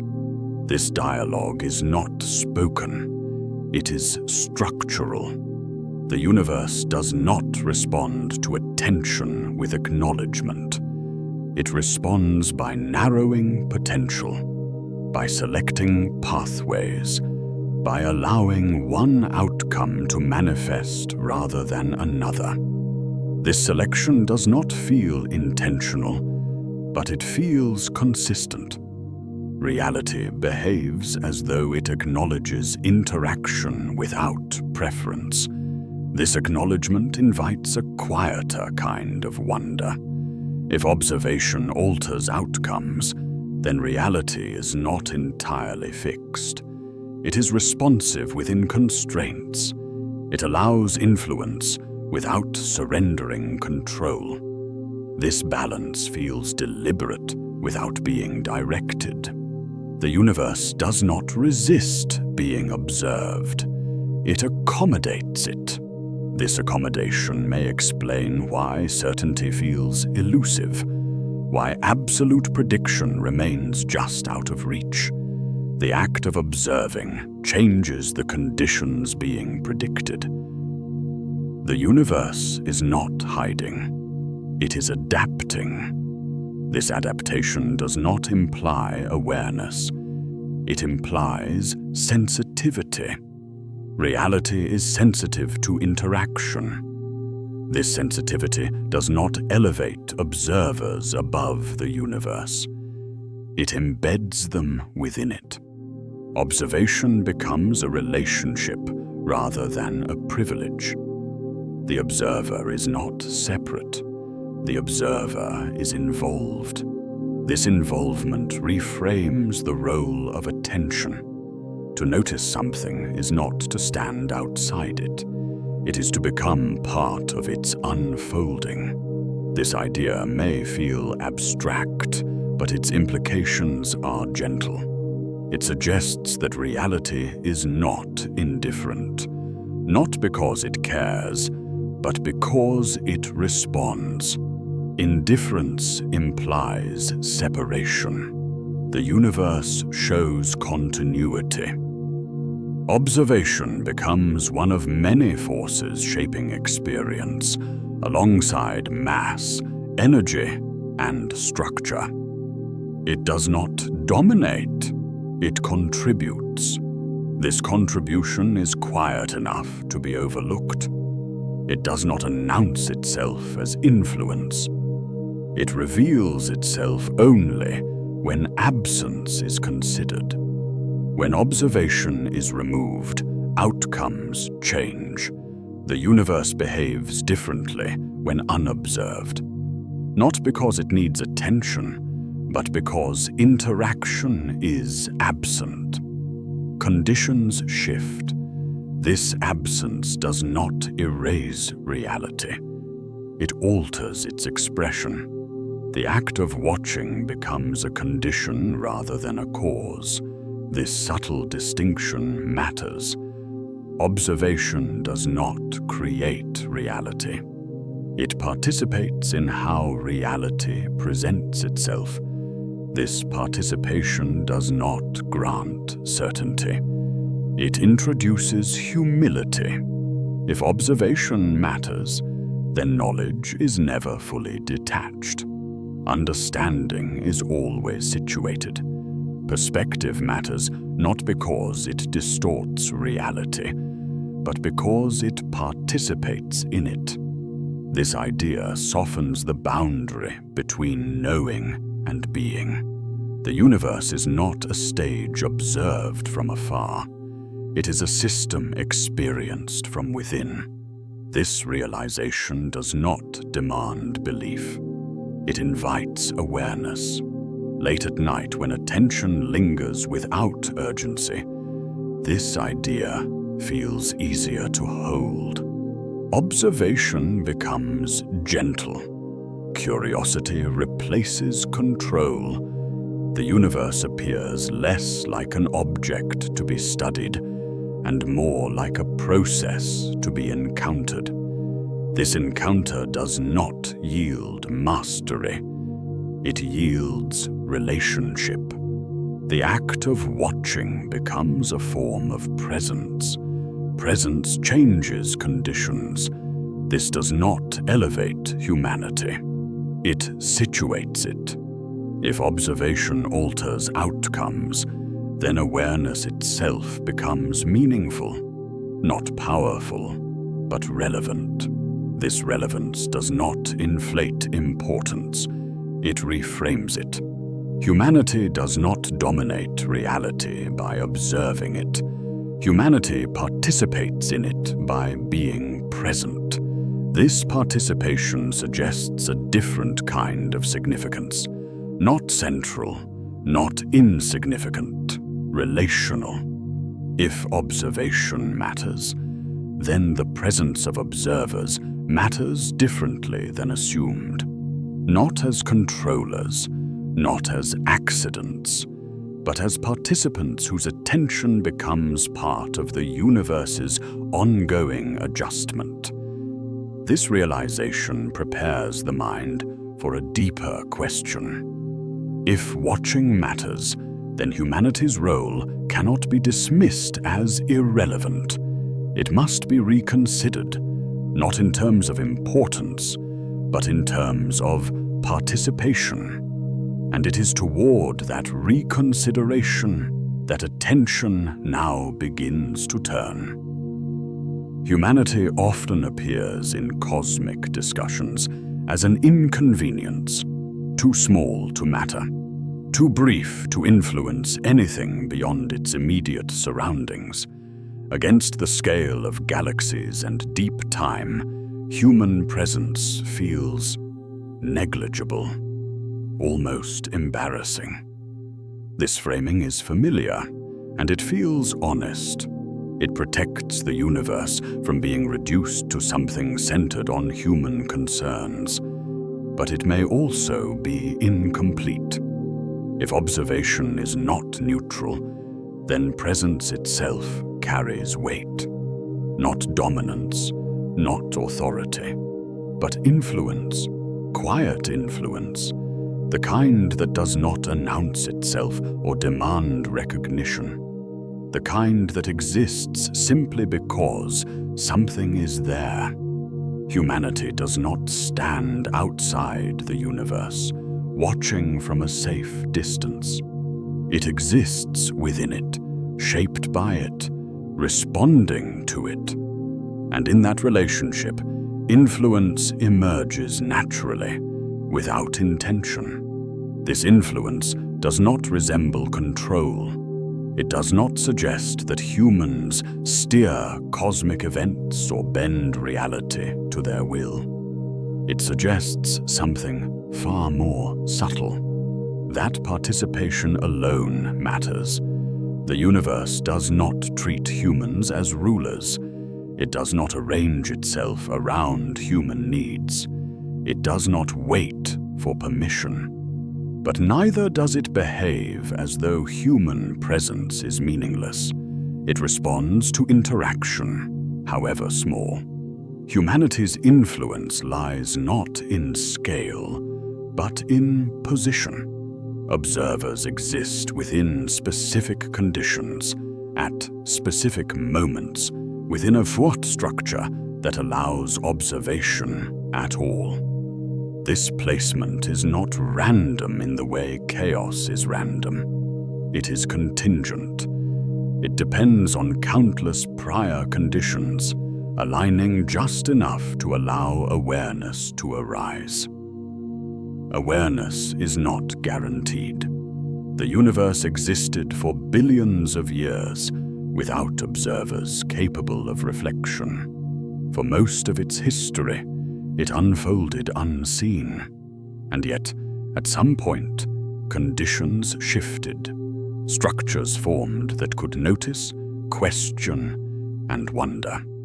This shift did not elevate humanity above the universe. It embedded humanity deeper within it. To exist as an observer is not to stand apart. It is to become part of a feedback loop. Attention enters reality, and reality adjusts, even if only slightly. This adjustment does not require intention from either side. It is structural. Systems respond to interaction. Humanity's quiet influence emerges from this responsiveness, not because humans are special, but because interaction is fundamental. The universe does not privilege observers, but it does incorporate them. Presence becomes another variable within an already complex system. This variable does not override others. It joins them. This joining reframes significance. Humanity does not matter because it is important. It matters because it participates. Participation does not imply purpose. It implies relationship. The universe does not appear to assign roles. It allows roles to emerge. Humanity's role, if it can be called that, is not central. It is not peripheral either. It occupies a position within the structure that allows awareness to exist. This position feels precarious. Human life is brief. Civilizations rise and vanish quickly on cosmic scales. Even species come and go without ceremony. Nothing about human existence suggests permanence. And yet, while it exists, it interacts. This interaction leaves traces, not necessarily in grand structures, but in the subtle ways reality responds to being noticed. Humanity does not rewrite the universe. It nudges outcomes locally. It shapes experience within narrow ranges. It influences without commanding. This influence does not accumulate into dominance. It remains quiet, contextual, temporary. The universe absorbs it without resistance. This absorption suggests indifference only in the sense that the universe does not judge. It does not elevate or diminish participation. It accommodates it. Accommodation does not equal irrelevance. Human presence alters conditions, even if those alterations fade. Observation affects outcomes, even if effects are small. Interaction leaves imprints, even if they dissolve over time. The universe does not ignore influence because it is small. It incorporates it proportionally. This proportionality feels fair, almost elegant. Humanity's quiet influence exists within boundaries. It does not exceed its position. It does not demand significance. It simply participates. This participation invites a different understanding of meaning. Meaning does not arise from importance. It arises from connection. Human existence gains meaning not by standing above the universe, but by being part of it. Not by controlling outcomes, but by influencing them gently. This gentle influence does not require permanence. Temporary interaction still matters while it occurs. The universe does not preserve every influence forever. It allows most to fade. But fading does not negate existence. Humanity's influence may dissolve over time, but while it exists, it shapes experience. This shaping does not grant legacy. It grants presence. The idea that humans matter without being important offers relief. It removes pressure. It dissolves the need for cosmic significance. It allows existence to be meaningful without being central. The universe does not demand justification. Humanity does not need to be the point of existence to belong within it. Belonging does not require importance. It requires participation. This participation feels quieter than most narratives suggest. It does not involve destiny or design. It involves presence and interaction. The universe does not seem to care that humans exist. It does not resist their presence either. It allows it. This allowance creates space for curiosity without ego, for wonder without entitlement, for meaning without dominance. Humanity's quiet influence is not something to be celebrated loudly. It is something to be noticed gently. The influence lies in being here at all, in noticing, in asking questions, in wondering. These actions do not change the universe dramatically. They change how reality is experienced. Experience matters because it is the interface through which reality unfolds for observers. The universe without observers still exists. The universe with observers behaves slightly differently. This difference does not elevate observers, it situates them. Humanity becomes one of many influences shaping how reality manifests locally. This local shaping does not extend universally. It remains contextual. And yet, context is where experience happens. Human meaning does not require cosmic endorsement. It arises from relationship. This relationship does not promise permanence. It offers participation. The universe does not preserve observers forever. It allows them briefly. This brevity makes presence more fragile, not less meaningful.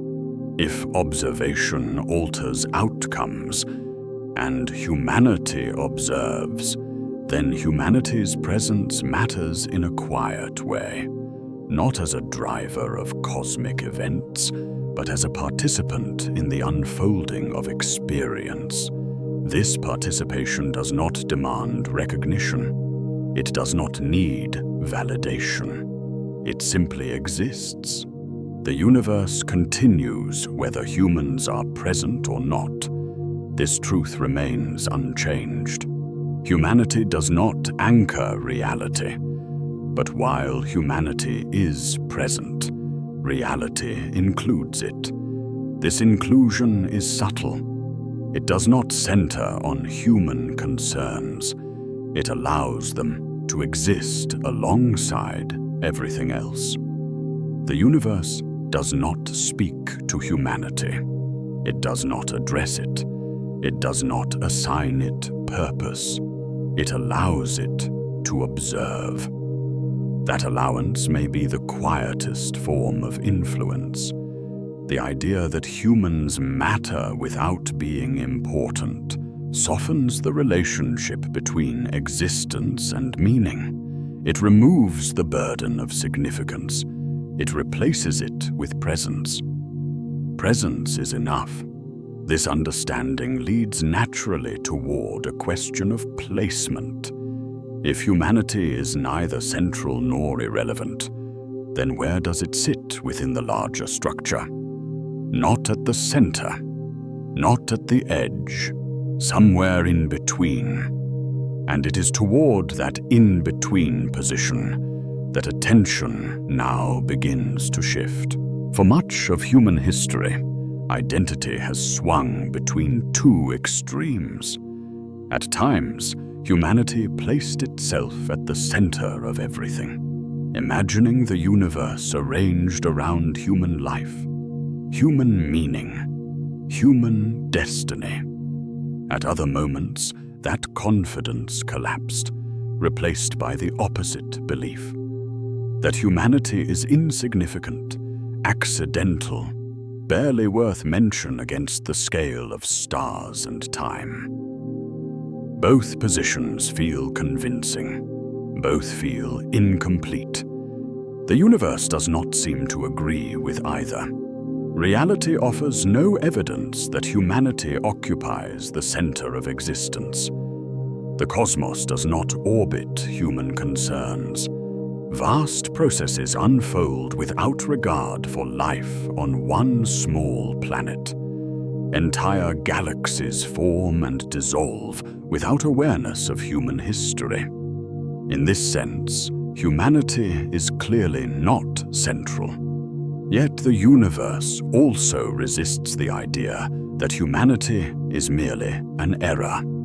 Accidents do not usually produce observers capable of questioning existence itself. Random outcomes do not often give rise to awareness that can reflect on its own fragility. Humanity's emergence does not feel privileged, but it does feel precise. Not designed, but situated. This precision suggests balance rather than dominance. Humanity appears placed within a narrow range of conditions where observation is possible. Not everywhere. Not always. Just here. Just now.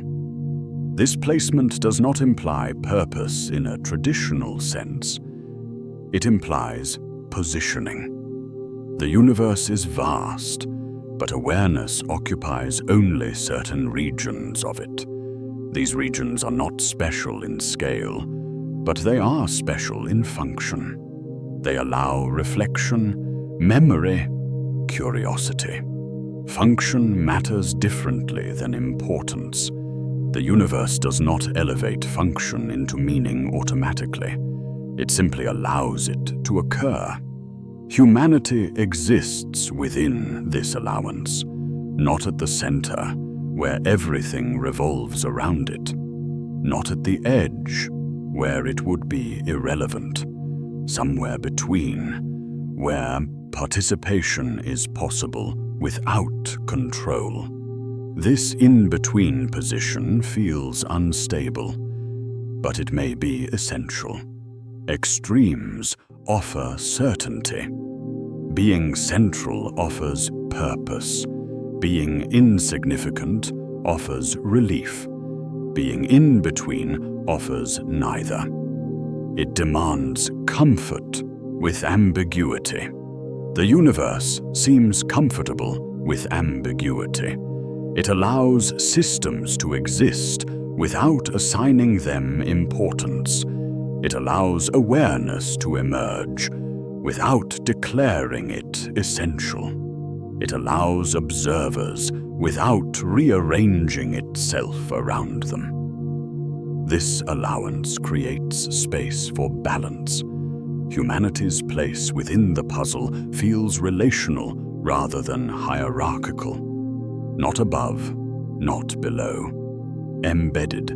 Embedded systems influence what surrounds them without dominating it. They interact. They respond. They adapt. Humanity does all of this. It does not command reality. It does not disappear into it either. This balance becomes clearer when considering scale. On human scales, humanity is dominant. It reshapes environments, alters ecosystems, transforms landscapes.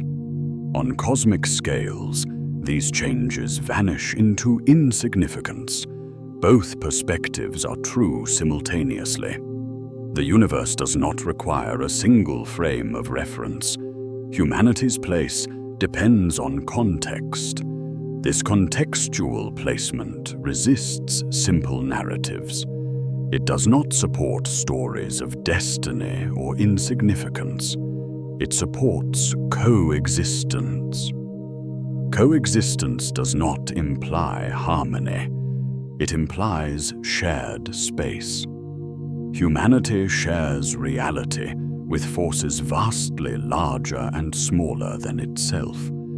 It exists within systems it cannot control, yet it influences systems it touches. This layered influence suggests that placement is dynamic. Humanity is not fixed in one role. It shifts depending on perspective. From within its own experience, humanity feels central. From the universe's perspective, it feels peripheral. The truth lies somewhere between. The universe accommodates both views without contradiction. This accommodation suggests that meaning is not assigned by position alone. It emerges from interaction. Humanity's interactions with reality are limited, but they are real. Observation alters outcomes. Presence affects conditions. Participation leaves traces. These traces do not accumulate into dominance. They dissolve. But while they exist, they matter. Matter, in this sense, does not mean importance. It means influence. Influence does not require permanence. The universe is full of transient influences. Stars burn briefly. Structures form and collapse. Patterns emerge and fade. Humanity fits within this rhythm, not exceptional, not irrelevant, just positioned. This positioning challenges the need for extremes. It suggests that the desire to be either central or insignificant may be a human discomfort rather than a cosmic truth. Balance feels unsatisfying because it offers no resolution. The universe does not resolve humanity's role. It allows it to remain open. This openness invites humility. Humility does not mean self-dismissal. It means accurate placement. Humanity is neither the reason for existence nor a meaningless accident. It is a phenomenon within existence, shaped by conditions, capable of awareness, limited in scope. This framing removes the pressure to justify existence cosmically. It replaces it with presence. Presence does not require validation. The universe does not evaluate humanity's worth. It allows humanity to exist. This allowance is not generous. It is neutral. Neutrality does not imply emptiness. It implies balance. Humanity's place within the puzzle is not highlighted. It is integrated. This integration suggests that the universe is not constructed around meaning. Meaning emerges locally, where awareness exists. Local meaning does not need universal endorsement. Humanity's meaning exists within its own experience, not because the universe assigned it, but because awareness allows it. This awareness does not elevate humanity above other phenomena. It situates it differently. The universe contains countless processes that never produce observers. Humanity exists within one of the rare conditions where observation is possible. Rare does not mean central. It means specific. Specificity does not demand explanation. It invites appreciation. The universe does not explain why awareness arises where it does. It allows it to occur. This allowance suggests that humanity's place is contingent rather than necessary. Contingency feels uncomfortable because it offers no guarantee. The universe offers no guarantees. Humanity's position is temporary. Awareness arises, persists briefly, and dissolves. The universe continues. This does not render awareness meaningless. It makes it fleeting. Fleeting does not equal trivial. Many of the universe's most dramatic phenomena are brief. Supernovae flash and vanish. Collisions occur and settle. Transitions happen once. Humanity's existence may be one of these brief phenomena. Not eternal, not insignificant. Balanced. The desire to be the center reflects a need for security. The desire to be insignificant reflects a need for relief. Balance reflects acceptance. The universe appears to operate on acceptance rather than judgment. It does not elevate. It does not diminish. It allows. Humanity's place within this allowance is neither privileged nor pointless. It is participatory.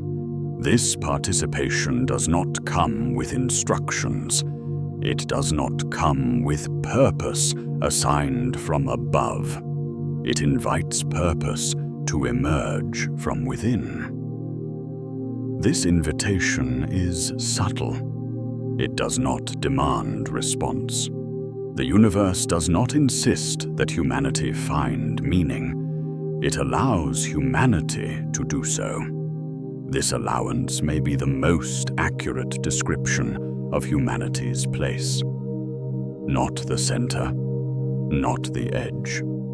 Somewhere in between, where awareness can exist without control, and influence can occur without dominance. This position feels quiet. It does not satisfy grand narratives, but it feels consistent with how the universe behaves. As this balance settles, attention begins to shift. If humanity's place is defined by position rather than importance, then questions of purpose take on a different tone. Purpose may not be assigned by the universe. It may emerge from awareness itself. And it is toward that quieter idea of purpose that attention now begins to move. Awareness is often treated as a byproduct, an accidental spark that emerged once conditions became complex enough. In this view, consciousness is something that happened to the universe, not something the universe does. It is framed as rare, interesting, but ultimately incidental. The universe would be the same with or without it. Yet, when awareness is examined more carefully, this assumption begins to feel less certain. Awareness does not arise everywhere. It appears only under very specific conditions, within narrow ranges of structure and balance. It requires stability without rigidity, complexity without collapse. It emerges where systems can sustain reflection without losing coherence. This precision suggests that awareness is not random noise. It is a function that appears when reality reaches a particular configuration. Functions are not accidents. They are outcomes. The universe produces countless functions. Stars burn, gravity shapes, energy flows. Awareness may belong in this category, not as something mystical or elevated, but as something that emerges naturally when conditions allow. In this framing, awareness is not an exception to the universe. It is an expression of it. This does not imply intention. The universe does not plan awareness. It does not seek it out, but it allows it to arise. And when it does, reality behaves differently. Awareness changes how systems interact, not dramatically, not universally, but locally and meaningfully. When awareness exists, observation becomes possible. When observation becomes possible, interaction shifts. The universe does not resist this shift. It incorporates it. This incorporation suggests that awareness serves a role, even if that role is not assigned or defined. It becomes part of the system's behavior. Reality responds to being noticed. This responsiveness does not elevate awareness above other functions. It situates it among them. Awareness does not command gravity. It does not override energy. It does not halt time. It participates alongside them. The idea that awareness might be functional rather than accidental reframes its significance. It removes the need for cosmic importance. It replaces it with integration. Awareness becomes something the universe does under certain conditions, not something imposed upon it. This idea feels unsettling because it blurs boundaries. It challenges the separation between observer and system. If awareness is a function of reality, then the universe is not entirely unaware of itself, not in a reflective sense, but in a distributed one. The universe does not think. It does not reflect, but it may, in certain regions, become capable of noticing its own behavior. This noticing does not imply self-awareness. It implies sensitivity. Sensitivity is not consciousness. It is responsiveness. Awareness may be one of the universe's ways of responding to itself. This possibility does not require belief. It requires openness. If awareness is functional, then its emergence is not meaningless. It fulfills a role within the system, even if that role is subtle. That role may be as simple as allowing feedback. Systems that can observe themselves behave differently than those that cannot. They adapt, they stabilize, they adjust. Human awareness allows reflection. Reflection allows adjustment. Adjustment influences outcomes. This influence remains local and limited, but it exists. The universe does not suppress this influence. It allows it to operate where it arises. This allowance suggests that awareness is compatible with the universe's structure. Compatibility matters. Many potential configurations of reality are unstable. They collapse quickly.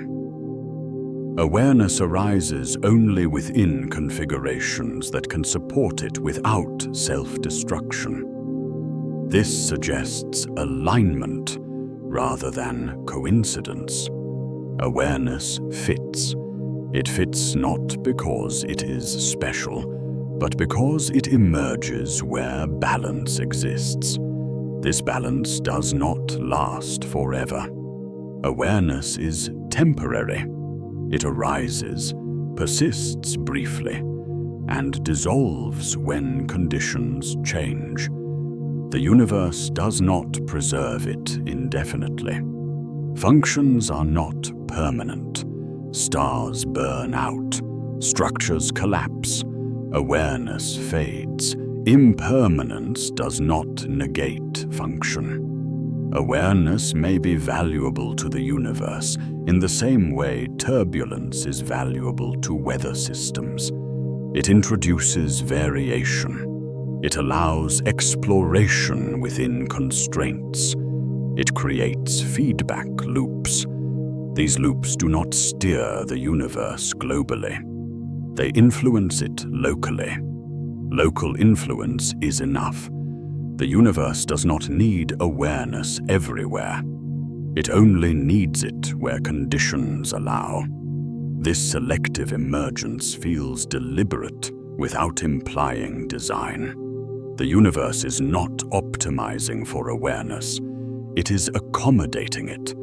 Accommodation does not imply expectation. It implies compatibility.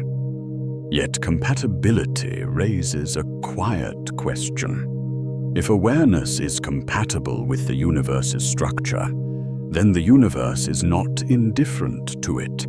It allows it to arise and operate without resistance.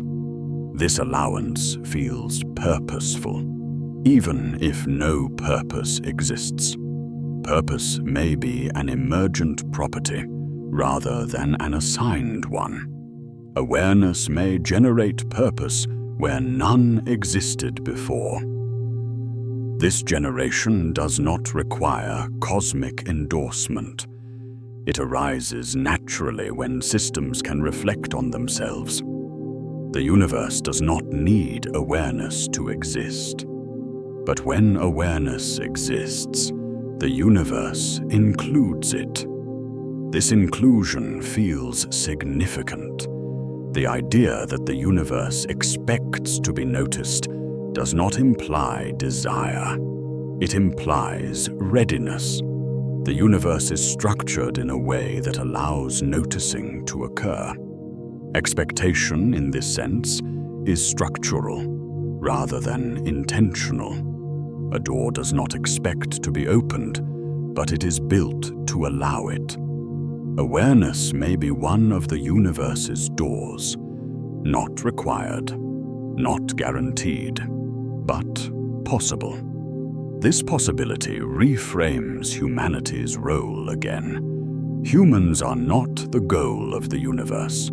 They are one expression of awareness within it. Their awareness does not define reality. It participates in it. This participation may be brief. It may leave little trace. But while it exists, it fulfills a function. The function of noticing. Noticing does not control. It reveals. Revelation does not change reality's structure, but it changes how reality unfolds for observers. This unfolding becomes part of the universe's behavior. The universe becomes a place where experience can occur. Experience is not required for existence, but when it exists, it alters how existence is expressed. This alteration is subtle, but it matters.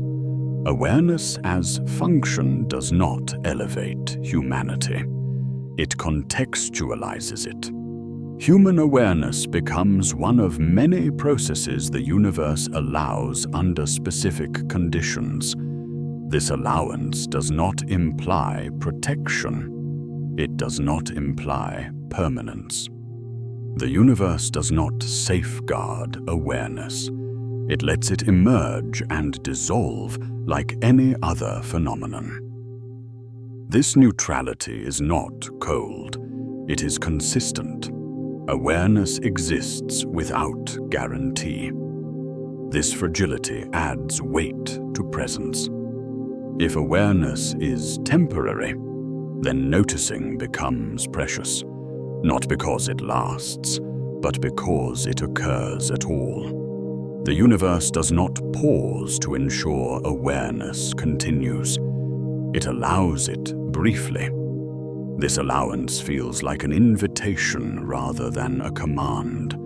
An invitation to notice, to reflect, to wonder. Not because the universe demands it, but because the conditions allow it. This allowance may be the quietest form of significance, not assigned, not promised, emergent. If awareness is functional, then its disappearance would not break the universe. Reality would continue. This continuation does not negate the role awareness played while it existed. Functions do not need to be permanent to matter. They need only to operate while conditions allow. This understanding shifts attention forward. If awareness arises and dissolves, if functions emerge and reset, then the universe may undergo cycles of noticing and forgetting. Cycles where awareness appears, participates, and fades. These cycles may leave little record. This possibility prepares the mind for a deeper idea. If awareness is functional and temporary, then reality itself may reset without memory of what was noticed before. The universe may move through phases where observation occurs, then disappears, leaving no trace. And it is toward that possibility of reset that attention now begins to turn. The universe gives the impression of continuity, a long story unfolding from a single beginning toward an open future. This impression feels natural because it mirrors how human experience works. Lives have origins. Days begin and end.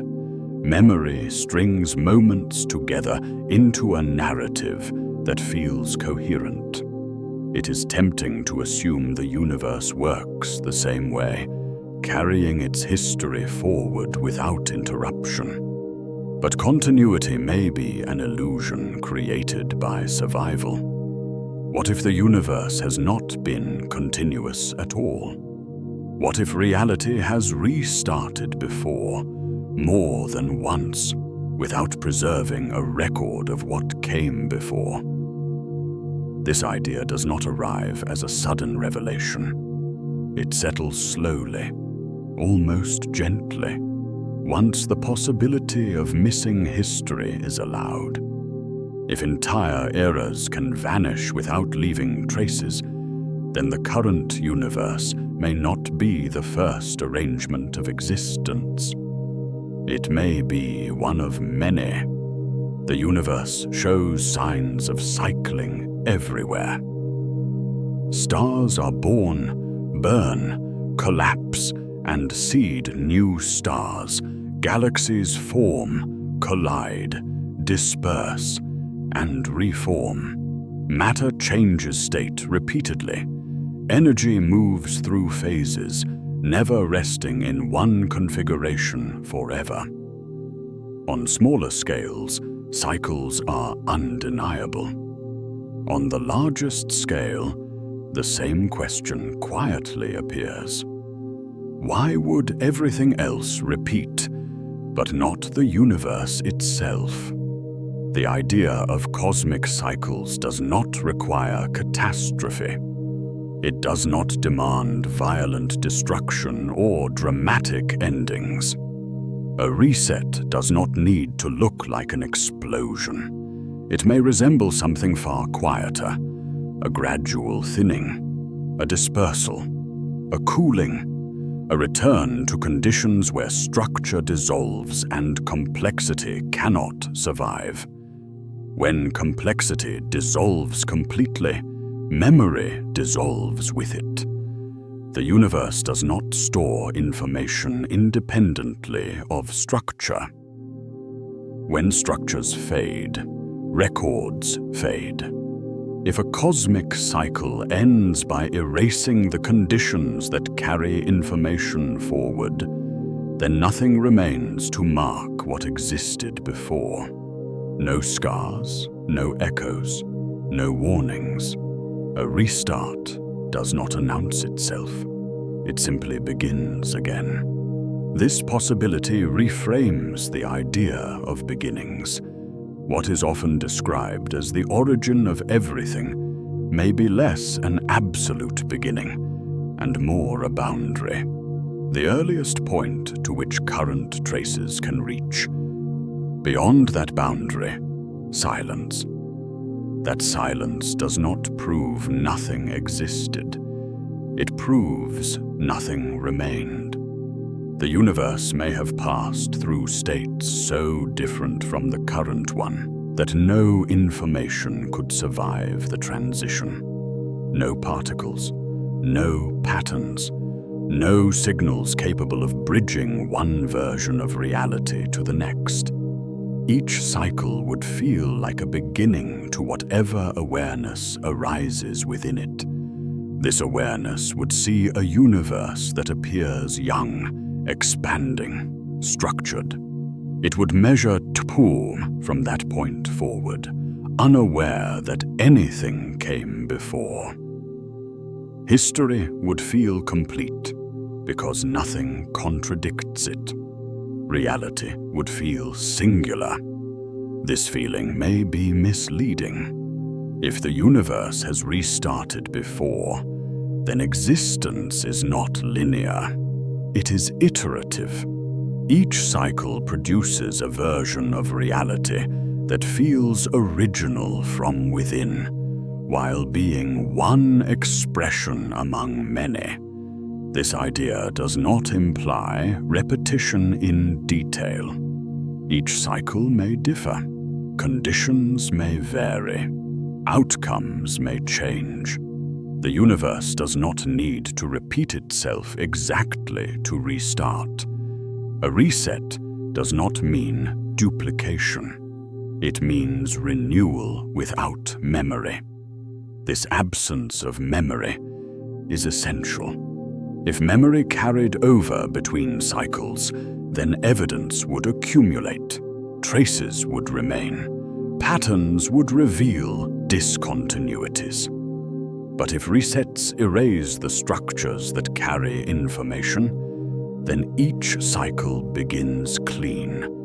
The universe would not remember itself.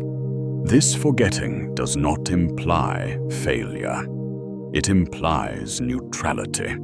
The universe does not prioritize continuity. It allows change to run its course. Cycles without memory feel unsettling because they challenge the idea of progress. If the universe restarts, then advancement is not guaranteed. Complexity may arise, dissolve, and arise again without accumulating toward a final state. Existence becomes less like a journey and more like a rhythm. Rhythms do not aim, they repeat. This repetition does not feel wasteful. It feels natural. Many systems operate this way.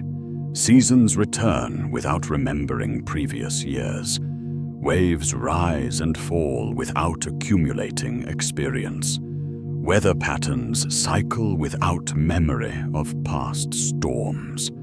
The universe may behave similarly on its largest scale. If so, then the current arrangement of reality is temporary, not doomed, but finite. It will not carry its story forward indefinitely. At some point, conditions may shift beyond the ability to sustain structure, awareness, or memory. This shift does not need to be catastrophic. It may be slow enough to feel gentle, a quiet thinning of complexity, a gradual loss of differentiation, a return to simplicity. When simplicity dominates, memory disappears. Without memory, nothing links one cycle to the next. Each cycle stands alone. This idea reframes the meaning of uniqueness. The current universe may feel unique because it is all that awareness can access. But uniqueness does not require singularity. Each wave in the ocean is unique, yet none are the only one.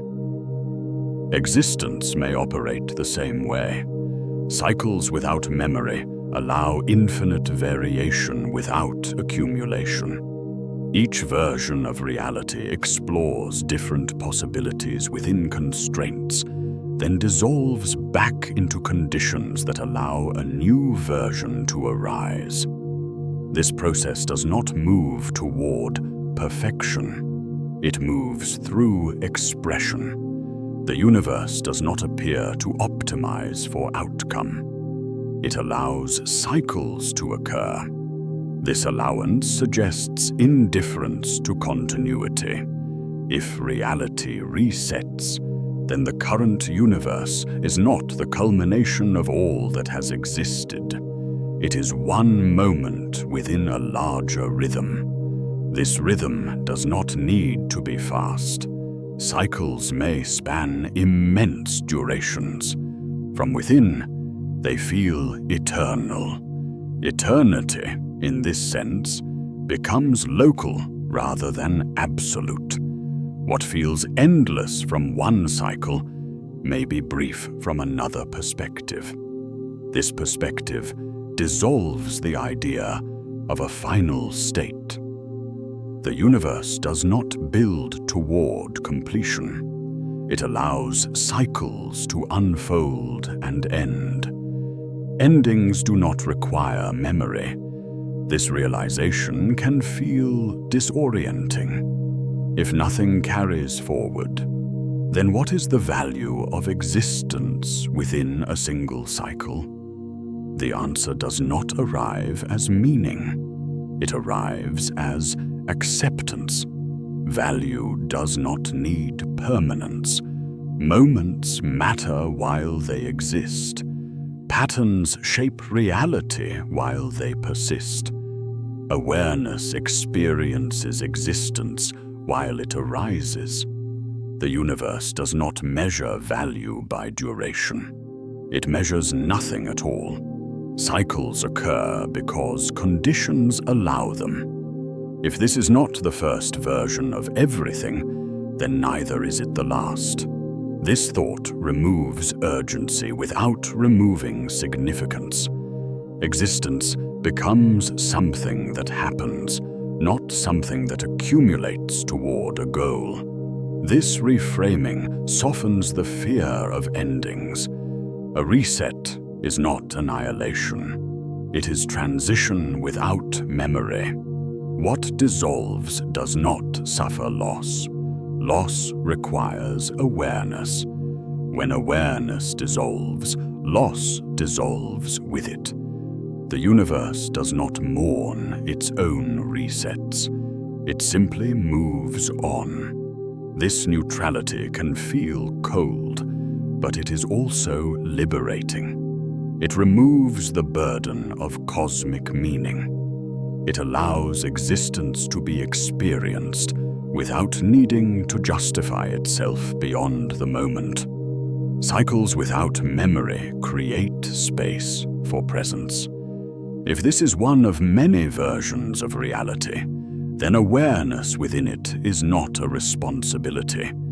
It is an opportunity that arises, exists briefly, and fades. This does not diminish it. It contextualizes it. The universe may restart without remembering what was noticed before. Awareness may appear and vanish repeatedly, each time feeling new. This repetition does not require learning. The universe does not improve with each cycle. It does not progress toward enlightenment. It explores what is possible under varying conditions. Exploration does not require memory. The idea that reality restarts quietly, without record, aligns with the universe's overall behavior. It does not announce transitions. It does not preserve milestones.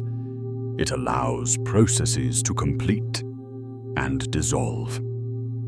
If resets occur, they do not leave warnings. They leave silence. Silence does not indicate emptiness. It indicates absence of trace. After a reset, nothing remains to speak of what came before. No echoes, no artifacts, no stories, only a new configuration unfolding. This silence becomes significant, not as proof, but as consequence. If cycles end without memory, then silence is what follows. Not dramatic silence, not ominous silence, just quiet. The universe, after a reset, would not feel broken. It would feel new. Awareness arising within it would not sense loss. It would sense beginnings.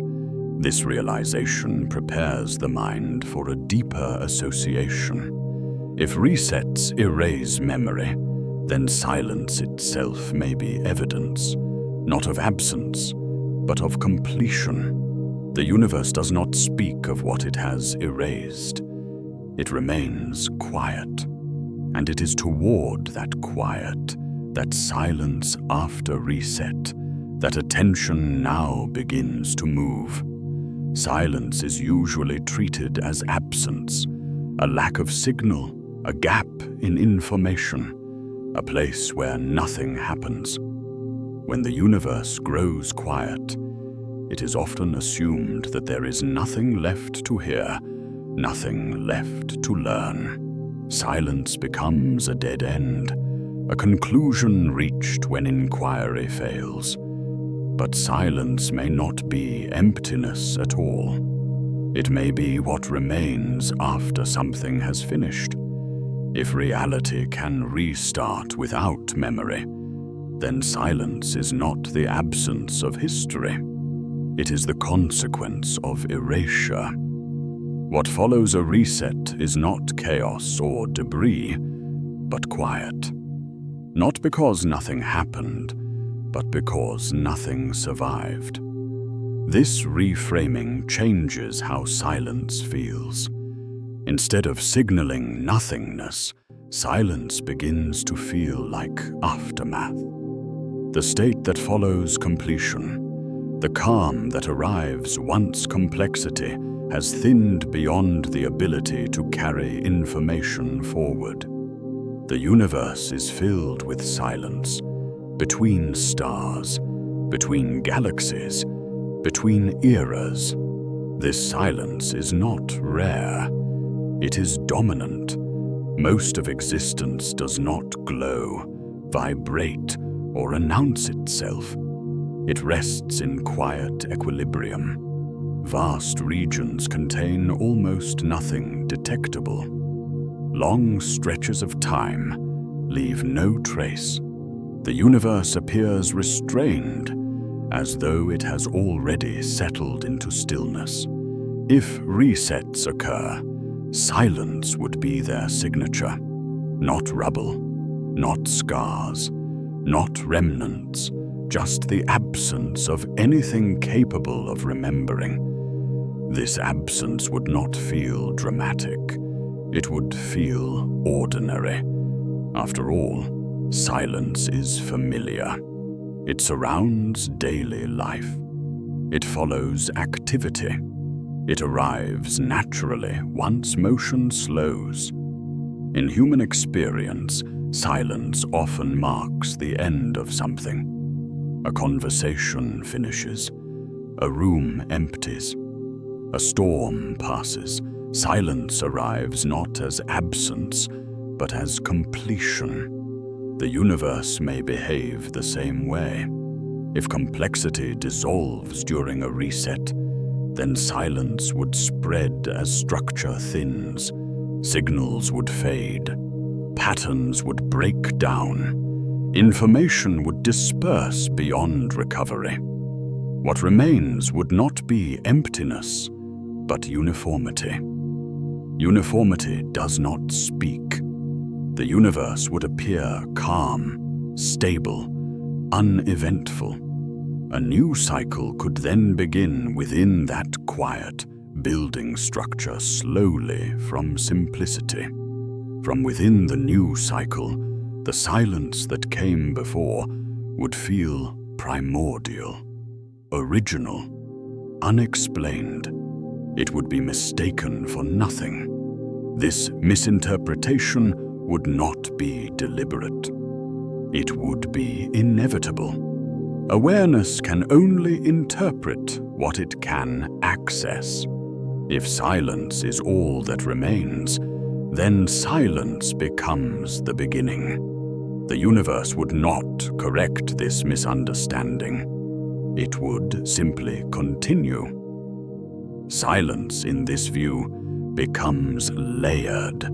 It is not just the absence of sound or signal. It is the residue of erased history. What feels like the universe holding its breath may be the universe having already exhaled. This idea is unsettling because it reassigns meaning to quiet. Silence stops being neutral.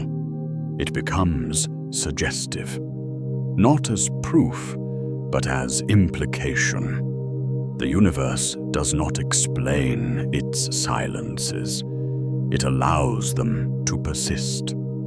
If silence follows resets, then the quietest regions of existence may be the most complete.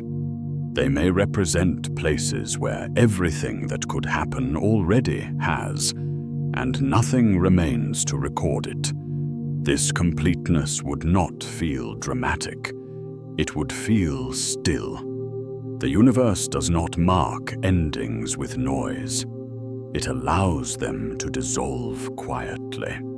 This quiet dissolving aligns with how structures disappear at every scale. Mountains erode, buildings decay, civilizations vanish. Over time, signs fade until nothing remains to indicate they were ever there. The universe applies the same process universally. Nothing is preserved simply because it mattered. Silence does not discriminate. It absorbs everything equally. This absorption does not require intent. It is the natural result of change over time.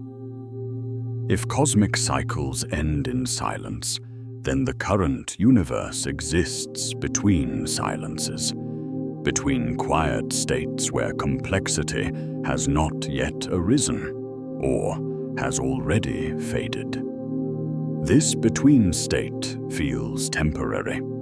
The presence of structure, pattern, and awareness may be brief interruptions in a much longer quiet. The universe may spend far more time silent than active.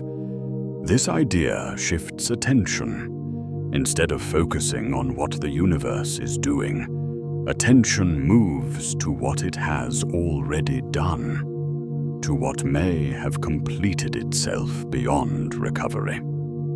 Silence becomes a marker, not of emptiness, but of finality. The absence of evidence stops feeling reassuring. It feels ambiguous. The universe does not show its work. It does not archive its processes. It allows outcomes to disappear. This disappearance leaves silence in its place. Silence does not argue. It does not confirm. It does not deny. It simply remains.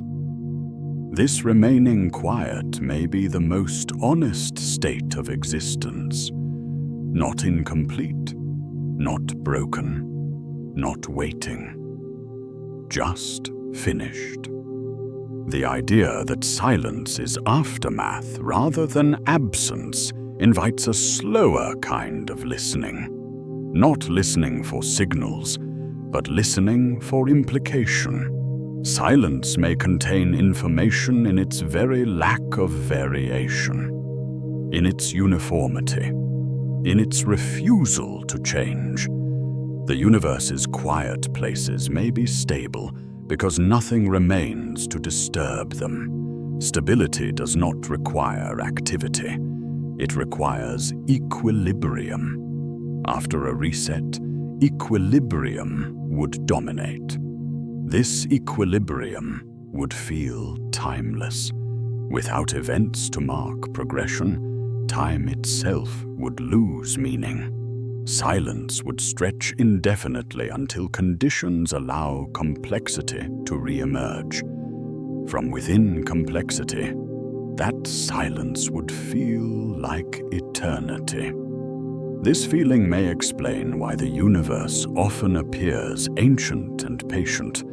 It may have already passed through countless endings, each ending leaving behind quiet, each beginning arising within it. The silence we observe may not be waiting for something to happen. It may be resting after something has already ended. This perspective softens fear. Endings do not arrive violently. They arrive quietly. The universe does not collapse into chaos. It settles into stillness.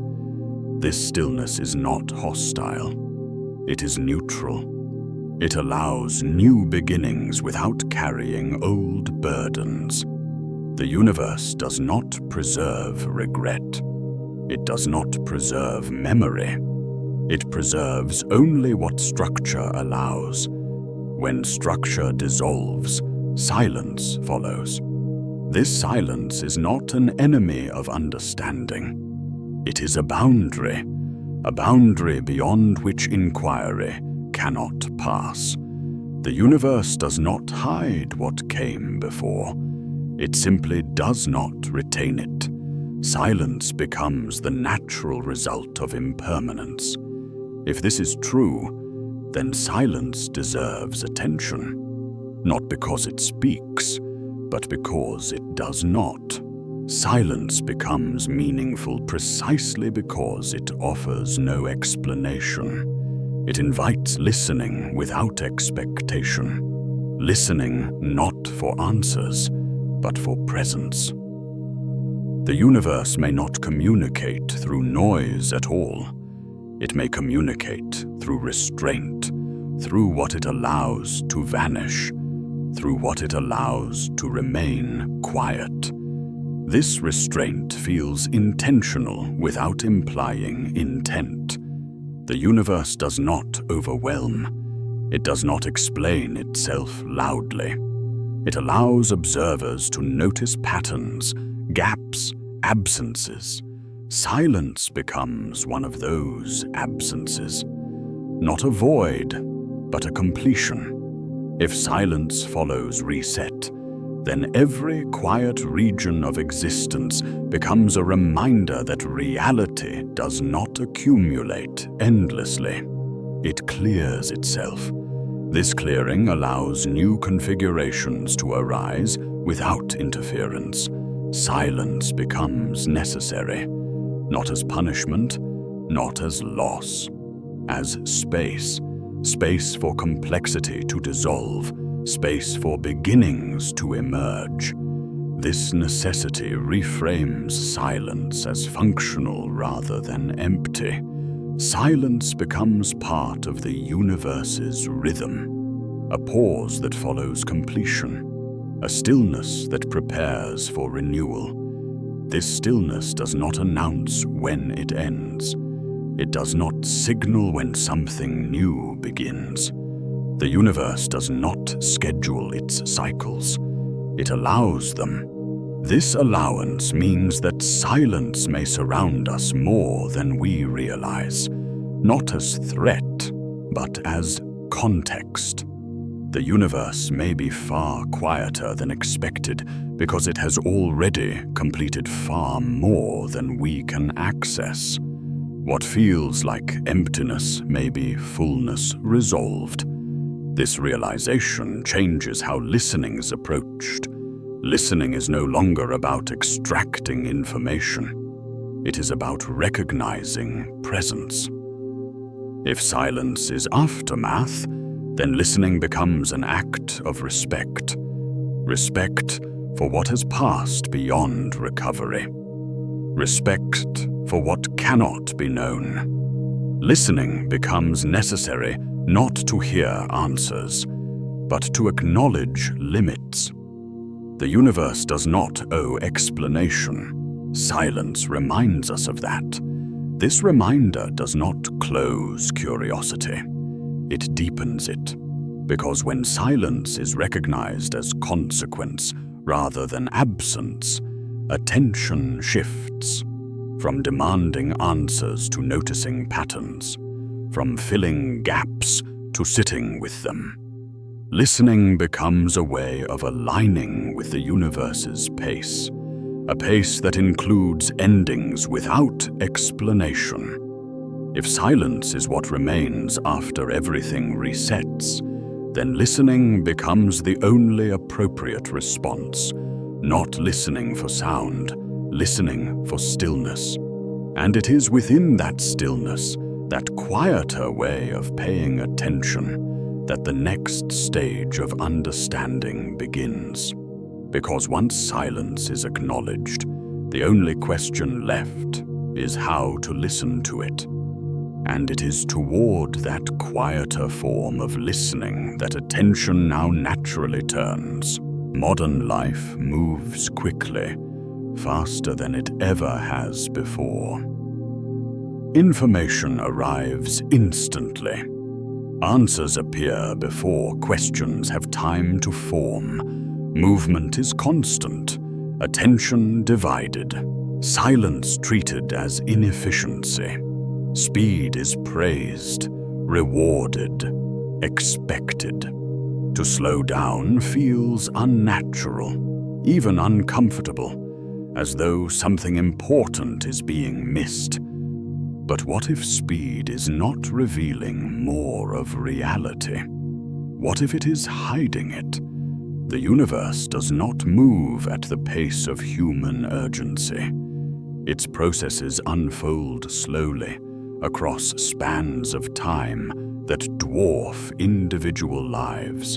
Stars take millions of years to form. Galaxies drift and collide over epochs. Even the smallest changes, when traced deeply enough, reveal patience rather than haste. Reality is not in a hurry. When humans move quickly, they often mistake motion for progress. Speed creates the feeling of control. It gives the impression that understanding is increasing simply because information is accumulating. Yet accumulation is not the same as listening. Listening requires stillness. The universe does not announce itself loudly. It does not compete for attention. Its signals are subtle, dispersed, easy to miss when awareness is fragmented. Speed fractures attention. It breaks experience into pieces too small to notice patterns forming beneath them. Slowness restores continuity. When movement slows, details reconnect. Gaps close. Relationships become visible. The universe begins to feel less chaotic, not because it has changed, but because awareness has settled long enough to perceive structure. This settling does not require isolation or retreat. It requires patience. Slowness allows silence to surface. And silence, as already seen, is not empty. It carries implication. It holds the residue of what has passed and the space for what may arise. But silence cannot be heard when attention rushes past it. Speed deafens not by noise alone, but by distraction. The faster awareness moves, the less it notices. Patterns dissolve into fragments, meaning thins. The universe becomes a blur of unrelated events rather than a layered process. This fragmentation is often mistaken for complexity. In reality, it is a loss of coherence. The universe remains coherent regardless of how quickly it is observed. But awareness must match its pace to perceive that coherence. When awareness slows, alignment becomes possible. Alignment does not bring answers. It brings clarity. This clarity feels unfamiliar because it lacks urgency. It does not demand action. It invites presence. The night sky offers a simple example. When glanced at briefly, it feels distant and abstract, a backdrop. But when watched patiently, without expectation, patterns emerge. Movement becomes visible. The sky reveals depth rather than decoration. The universe rewards attention that lingers. This reward is not dramatic. It is subtle. It arrives as a sense of connection rather than information. The feeling that something is being perceived rather than processed. Processing is fast. Perception is slow. Modern habits favor processing. Data is sorted, categorized, reduced. This efficiency is useful, but it narrows experience. It filters out what cannot be quickly labeled. The universe does not fit neatly into labels. Its most significant behaviors unfold gradually. Patterns reveal themselves only over time. Meaning accumulates quietly. Slowness allows accumulation without forcing conclusions. When awareness slows, questions stop demanding immediate answers. Curiosity becomes gentle. The pressure to resolve uncertainty fades. This creates space for deeper listening. Listening, in this sense, is not passive. It is attentive without interference. The universe does not reveal itself through speed. It reveals itself through consistency, through behaviors that repeat slowly enough to be noticed only by those willing to wait. Slowness creates access, not because it adds information, but because it removes interference. The interference of expectation, the interference of urgency, the interference of constant motion. When these fall away, the universe feels closer, not because distance has changed, but because awareness has settled into the same rhythm. This rhythm is ancient. Before speed dominated experience, humans lived within slower cycles. Days followed the sun, nights followed darkness, seasons marked time. Attention moved with the environment rather than against it. In those conditions, listening was unavoidable. The sky was not background. It was presence. Silence was not rare. It was familiar. Modern speed has replaced these rhythms with artificial ones. Constant light, constant motion, constant input. Silence becomes scarce. Slowness becomes optional. Optional listening becomes neglected listening. The universe does not adjust to this neglect. It remains patient. It continues its processes regardless of whether they are noticed. It does not amplify its signals to compete with speed. It allows itself to be missed.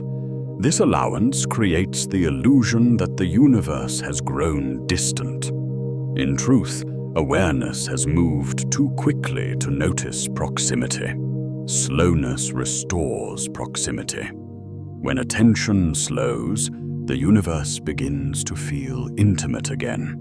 Not emotionally, but structurally. Patterns feel connected. Events feel related. Silence feels meaningful. This intimacy does not demand belief. It emerges naturally from alignment. Alignment does not require withdrawal from life. It requires moments of stillness within it, moments where attention is allowed to rest without goal. These moments feel unproductive by modern standards. They produce no immediate result. They do not optimize. They do not accelerate. But they allow listening. Listening, in this sense, is not about extracting information. It is about recognizing presence. The universe does not communicate through constant novelty. It communicates through continuity, through what remains consistent long enough to be noticed. Speed disrupts continuity. Slowness restores it. This restoration reveals patterns that were always there, patterns that suggest memory, cycles, repetition, restraint. These patterns are easy to overlook when awareness rushes forward. Slowness allows the mind to settle into the universe's pace. This settling does not produce revelation. It produces recognition. Recognition feels quieter than discovery. It does not shock. It reassures. The universe feels less alien when approached slowly. This familiarity is not comforting because it offers certainty. It is comforting because it offers coherence. Coherence does not require explanation. It requires patience. When awareness slows, the need to control understanding fades. The desire to dominate mystery dissolves. Curiosity becomes less aggressive. The universe does not respond to aggression. It responds to attention. Slowness makes attention possible. This attention does not change the universe. It changes the relationship with it. The universe appears less like a problem to be solved and more like a presence to be acknowledged. This acknowledgement does not end inquiry. It deepens it.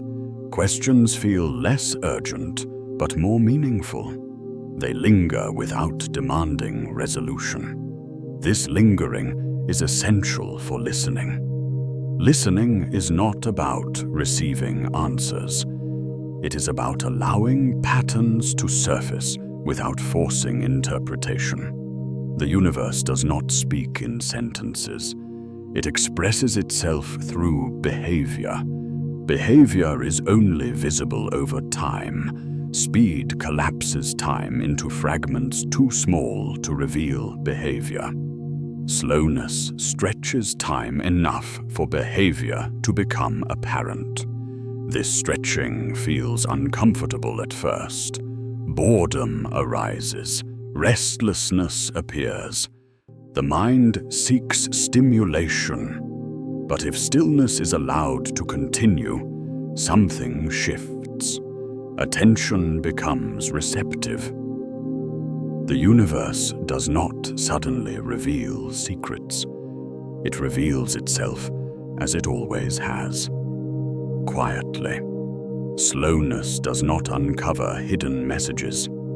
It removes noise. When noise fades, silence becomes audible. Silence does not speak, but it contextualizes everything else. The universe's quiet becomes noticeable only when attention slows enough to hear it. This hearing is not auditory. It is perceptual. It is the recognition of restraint. The universe does not overwhelm. It does not flood awareness with meaning. It allows understanding to emerge gradually. Slowness aligns awareness with this approach. The faster humans move, the more they miss what requires patience. The slower they move, the more they notice what was always present. This realization carries a gentle warning. If speed deafens, then constant acceleration carries a cost. What is ignored does not disappear. It becomes distant. Distance creates disconnection. Disconnection creates misunderstanding. The universe does not respond to misunderstanding by correcting it. It remains as it is. If listening fades, relationship fades. This fading does not break reality. It breaks alignment. Slowness restores alignment. Not because it is nostalgic or idealized, but because it matches the universe's tempo. The universe has never rushed. It has always waited. Waiting is not passive. It is patient. Slowness allows awareness to join that patience. In doing so, listening becomes possible again. This listening does not guarantee insight. It guarantees presence. Presence is enough, because when presence is lost, something important fades with it. Not knowledge, connection. And it is toward the consequences of ignoring that connection, of moving too fast to listen, that attention now begins to turn. Noise rarely arrives all at once. It grows gradually, almost invisibly, woven into daily life, until it feels normal. At first, it seems harmless, a convenience, a distraction, something that fills empty space and makes time pass more quickly. Over time, however, noise does something quieter and more permanent. It reshapes attention. The cost of noise is not confusion. It is disconnection. When everything demands attention at once, nothing is truly noticed. Awareness skims the surface of experience, moving rapidly from one signal to the next. Depth is replaced by speed. Presence is replaced by reaction.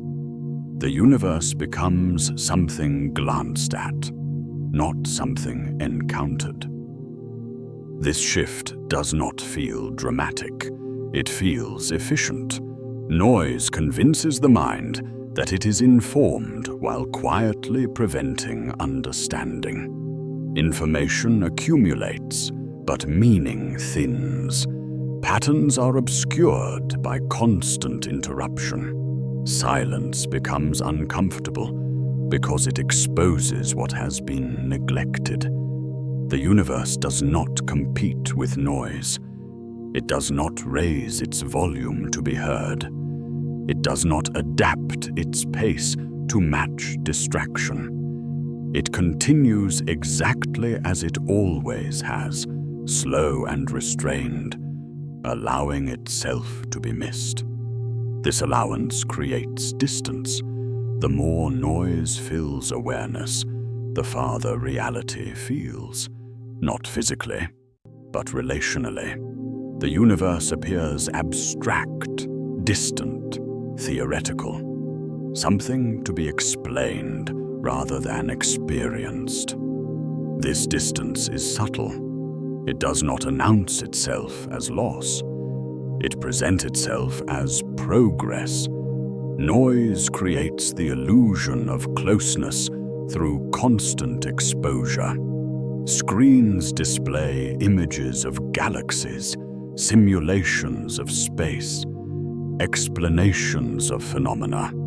The universe feels familiar, even mastered, yet familiarity through representation is not the same as connection. Connection requires attention. Noise fragments attention until it cannot settle long enough to connect. This fragmentation changes how questions are approached.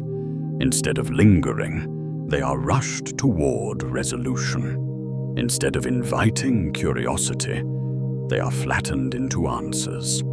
Uncertainty becomes something to eliminate rather than explore. The universe does not respond well to elimination. Its most significant behaviors resist quick explanation. They require patience, repetition, and stillness. Noise erodes all three. As noise increases, curiosity becomes shallow. Questions become narrower. Mystery feels inefficient. The unknown is treated as a problem rather than a space for wonder. This treatment does not come from malice. It comes from habit. Habit trains the mind to expect constant input. Silence begins to feel empty rather than full. Stillness feels like absence rather than presence. In this state, the universe appears quiet because awareness is too loud to hear it. The cost of noise is not ignorance, it is misalignment. The universe remains exactly as it was, But awareness no longer meets it on its own terms. The rhythms no longer match. Attention rushes ahead while reality unfolds slowly. This mismatch creates frustration. The universe begins to feel unresponsive, distant, indifferent. Questions feel unanswered, not because answers do not exist, but because listening has been replaced by demanding. Demanding does not invite response. It imposes expectation. The universe does not fulfill expectations. It offers patterns. Patterns require time to reveal themselves. Noise interrupts that time. As noise grows, silence becomes something to avoid. Moments without input feel unsettling. The mind reaches for distraction automatically. This reaching becomes reflexive. Over time, the ability to remain with stillness weakens. Stillness is not absence, it is context. Without context, information loses meaning. The universe's behaviors only make sense within context. Isolated facts feel impressive, but disconnected. Noise emphasizes facts. Silence reveals relationships. When noise dominates, relationships disappear. The universe becomes a collection of unrelated phenomena rather than a coherent system. This fragmentation creates a sense of loss that is difficult to name. Something feels missing, but nothing obvious is gone. The night sky still exists, stars still burn, time still unfolds. Yet the feeling of proximity fades. The universe feels farther away, not because it has changed, but because awareness no longer meets it with patience. Noise fills the space where curiosity once lived. Curiosity requires quiet. It needs room to wander, to linger without direction. Noise pushes curiosity toward efficiency. Questions are expected to produce results quickly or be discarded. This pressure reshapes inquiry. Instead of asking what something means, attention shifts to how it works, how it can be used, how quickly it can be explained. Meaning becomes secondary. Mystery becomes a nuisance. The universe does not object to this shift. It does not defend its mystery. It simply becomes harder to feel connected. This disconnection does not feel alarming. It feels normal. Noise normalizes disconnection. Silence begins to feel unnecessary. Slowness feels indulgent. Reflection feels unproductive. The cost of this mindset is not immediate. It accumulates quietly. Moments pass unnoticed. Patterns fade into background. The universe becomes a backdrop rather than a presence. This absence of presence is subtle. People still speak about wonder. They still reference mystery. But the experience of it becomes rare. Noise replaces experience with commentary. The universe becomes something talked about rather than encountered.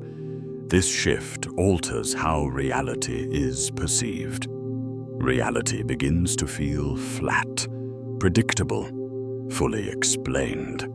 This feeling is comforting, but it is also misleading. The universe has not become simpler. Awareness has become louder. Noise convinces the mind that silence offers nothing new. That if something mattered, it would announce itself. This assumption overlooks how the universe actually behaves.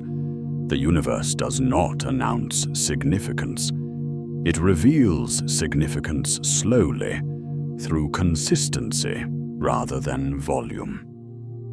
Noise disrupts consistency. When awareness is constantly pulled away, patterns cannot form, meaning cannot accumulate. The universe appears mute. This muteness is misinterpreted as absence. In truth, it is inaccessibility. The cost of noise is the loss of access to depth, access to continuity, access to quiet realization. Noise does not destroy these things. It blocks them. The universe remains available, but attention is no longer aligned. This misalignment creates a feeling of isolation. Isolation does not mean being alone. It means being disconnected from context. Noise isolates awareness from reality by overwhelming it. Silence reconnects by allowing attention to settle. Without silence, awareness becomes reactive rather than receptive. Reactivity fills time. Receptivity opens it. The universe requires receptivity. It does not respond to urgency. It responds to patience. Noise encourages urgency. This encouragement reshapes expectations. The universe is expected to deliver insight quickly or be dismissed. Insight does not operate on demand. It emerges. Emergence requires time without pressure. Noise removes that time. The cost of noise is not that questions go unanswered. It is that questions stop being asked in meaningful ways. They become rushed, constrained, optimized. The universe resists optimization. Its behavior does not compress neatly. Noise attempts to compress experience into manageable pieces. The universe unfolds in layers. Layers require attention that lingers. When lingering disappears, depth disappears. This disappearance is not sudden. It is gradual. One day, silence feels uncomfortable. Another day, stillness feels empty. Eventually, the idea of listening feels unnecessary. At that point, the universe may as well be silent, not because it has nothing to say, but because awareness is no longer listening. This realization does not require guilt. It requires honesty. Noise did not arrive as an enemy. It arrived as convenience. The cost was paid slowly. Disconnection grew quietly. The universe did not protest. It remained patient. It waited. The question is not whether the universe is still speaking. It is whether listening is still possible. If noise continues unchecked, listening fades completely. Not because silence disappears, but because awareness forgets how to meet it. This forgetting does not erase the universe. It erases relationship. Relationship is not guaranteed. It must be maintained. Silence is not the absence of sound. It is the presence of space. Space allows patterns to form. Noise collapses space. The cost of noise is the loss of space. Without space, nothing new can be noticed. The universe becomes familiar without being understood. This familiarity feels safe, but it is shallow. Depth requires quiet. The cost of noise is depth itself. This loss prepares the ground for something else. When noise dominates long enough, silence begins to feel foreign. When silence finally arrives, it feels heavy, even unsettling. This discomfort may be the first sign of reconnection, the moment when noise fades and awareness realizes how much has been missed. Not facts, presence, patterns, continuity.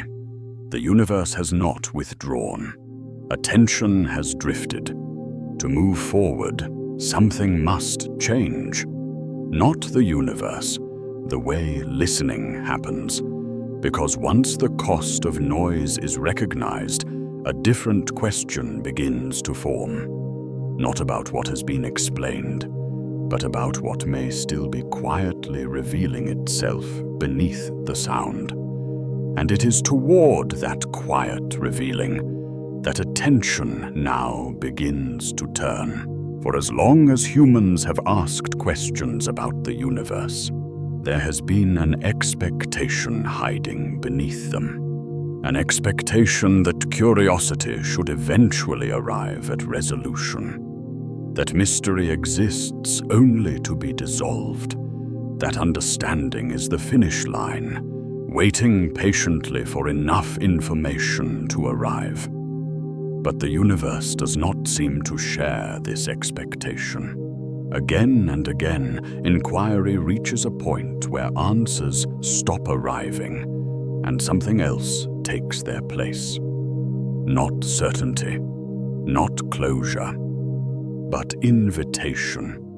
A sense that the question itself is the thing being offered, not the solution. This shift feels uncomfortable at first. Modern thinking is shaped by results. Progress is measured by conclusions reached, problems solved, explanations finalized. Questions are treated as temporary states meant to disappear once enough effort is applied. An unanswered question feels like a failure of method or patience. The universe does not behave this way. Its deepest patterns do not resolve into final statements. They open outward. Each layer of understanding reveals a wider edge, not a boundary. Every explanation carries with it a new uncertainty, quieter and more expansive than the last. This does not mean the universe resists understanding.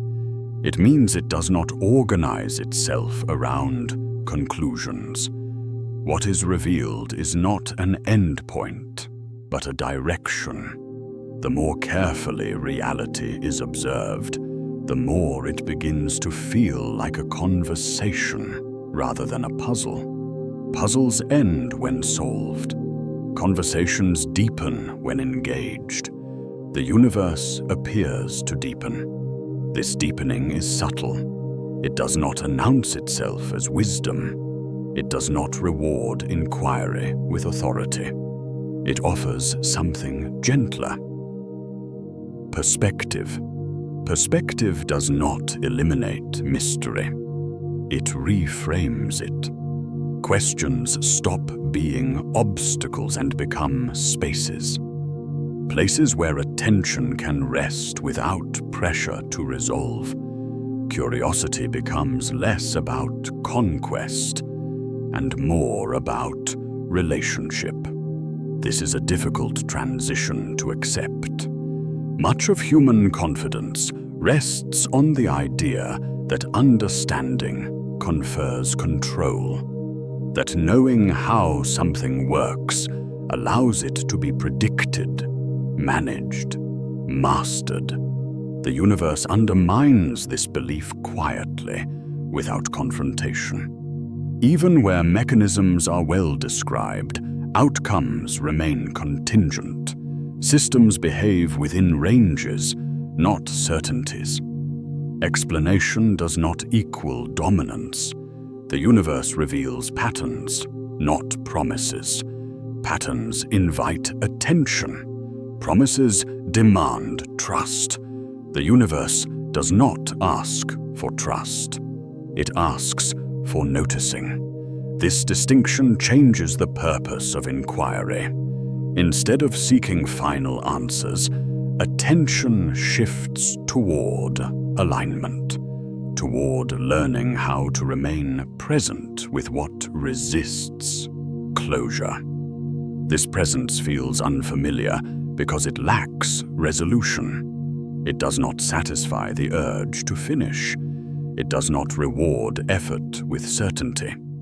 It offers something else. A widening. As questions remain open, the mind is forced to slow down, to release the need to conclude, to sit with ambiguity without anxiety. This state is not passive. It is attentive. Attentive without expectation. The universe seems to favor this mode of engagement. It reveals more to those who linger than to those who rush. Not more information, but more coherence. Relationships between phenomena become visible. Patterns across scales begin to echo. These echoes do not answer questions. They contextualize them. Understanding shifts from accumulation to orientation. Orientation does not end curiosity. It stabilizes it. Instead of racing toward solutions, curiosity begins to circle, to revisit, to deepen. The same question is asked repeatedly, but from slightly different positions.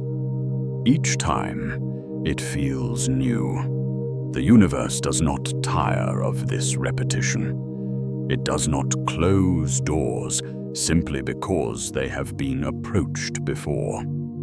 It allows inquiry to return, again and again, without offering finality.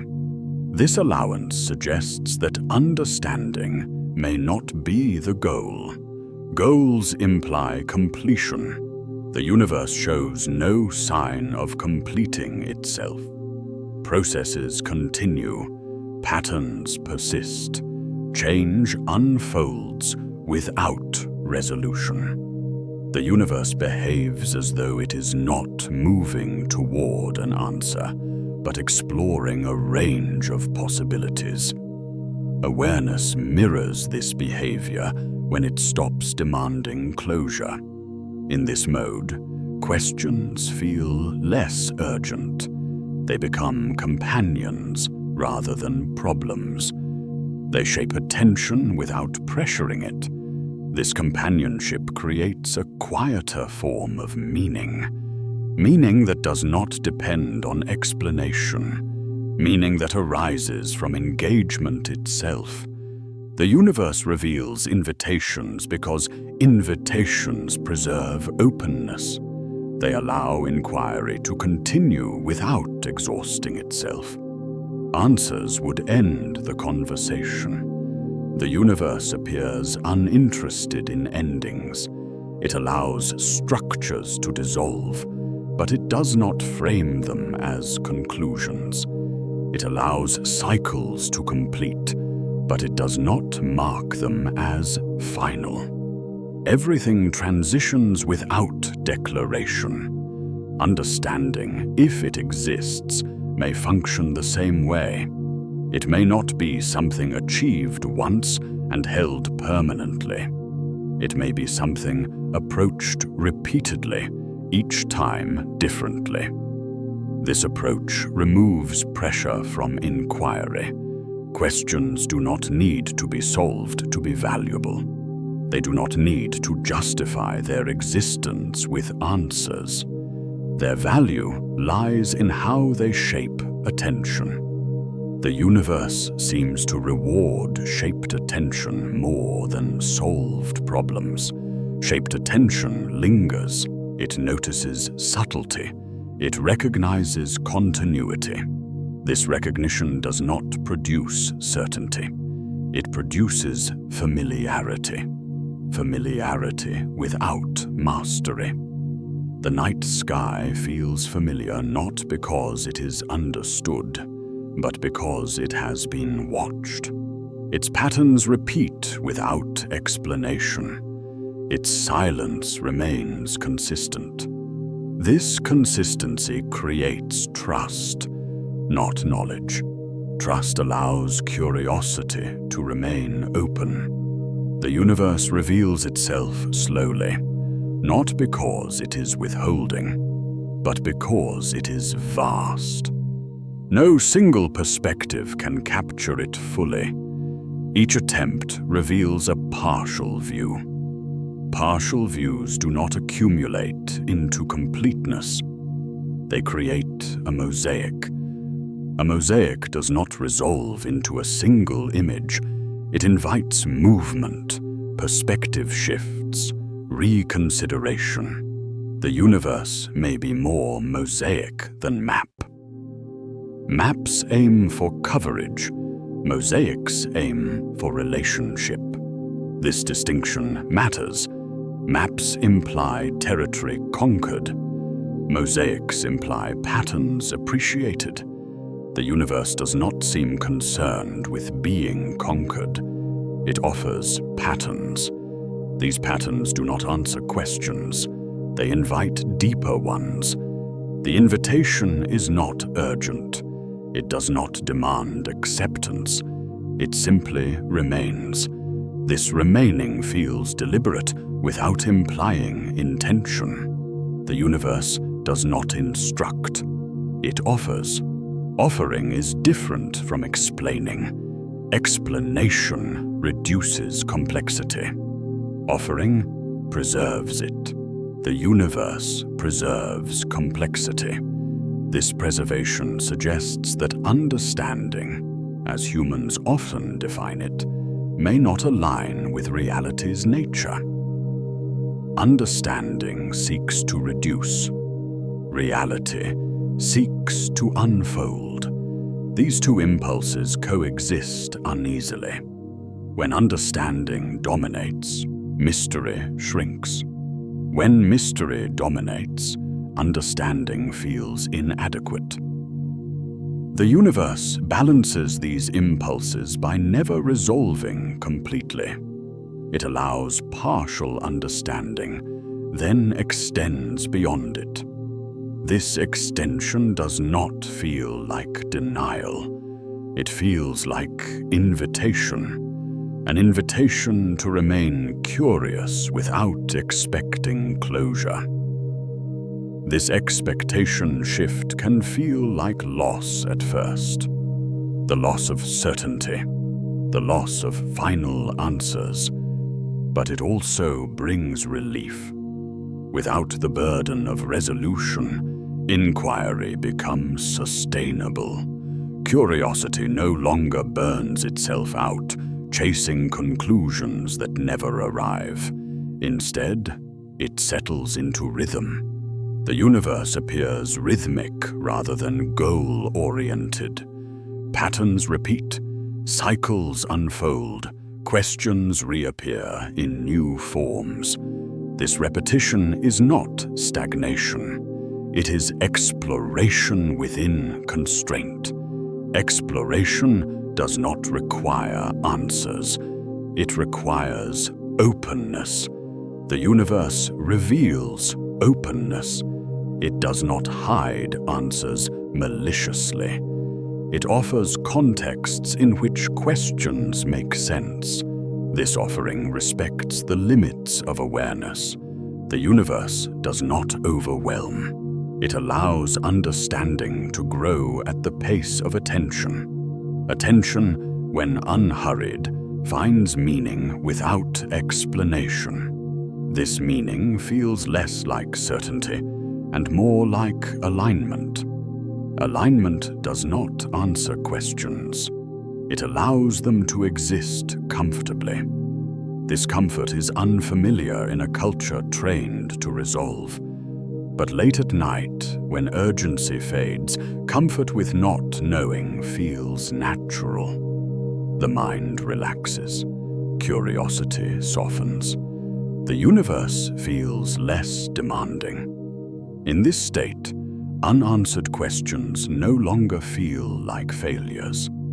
They feel like doors left open, doors that do not need to be walked through immediately, doors that may not lead to rooms at all, but to other thresholds. The universe appears to be built of thresholds rather than destinations. Each layer of understanding opens onto another. This endless opening does not feel exhausting when pressure is removed. It feels gentle. The invitation is not to finish understanding, but to continue engaging. Not to solve reality, but to remain in relationship with it. This relationship does not depend on answers. It depends on acceptance.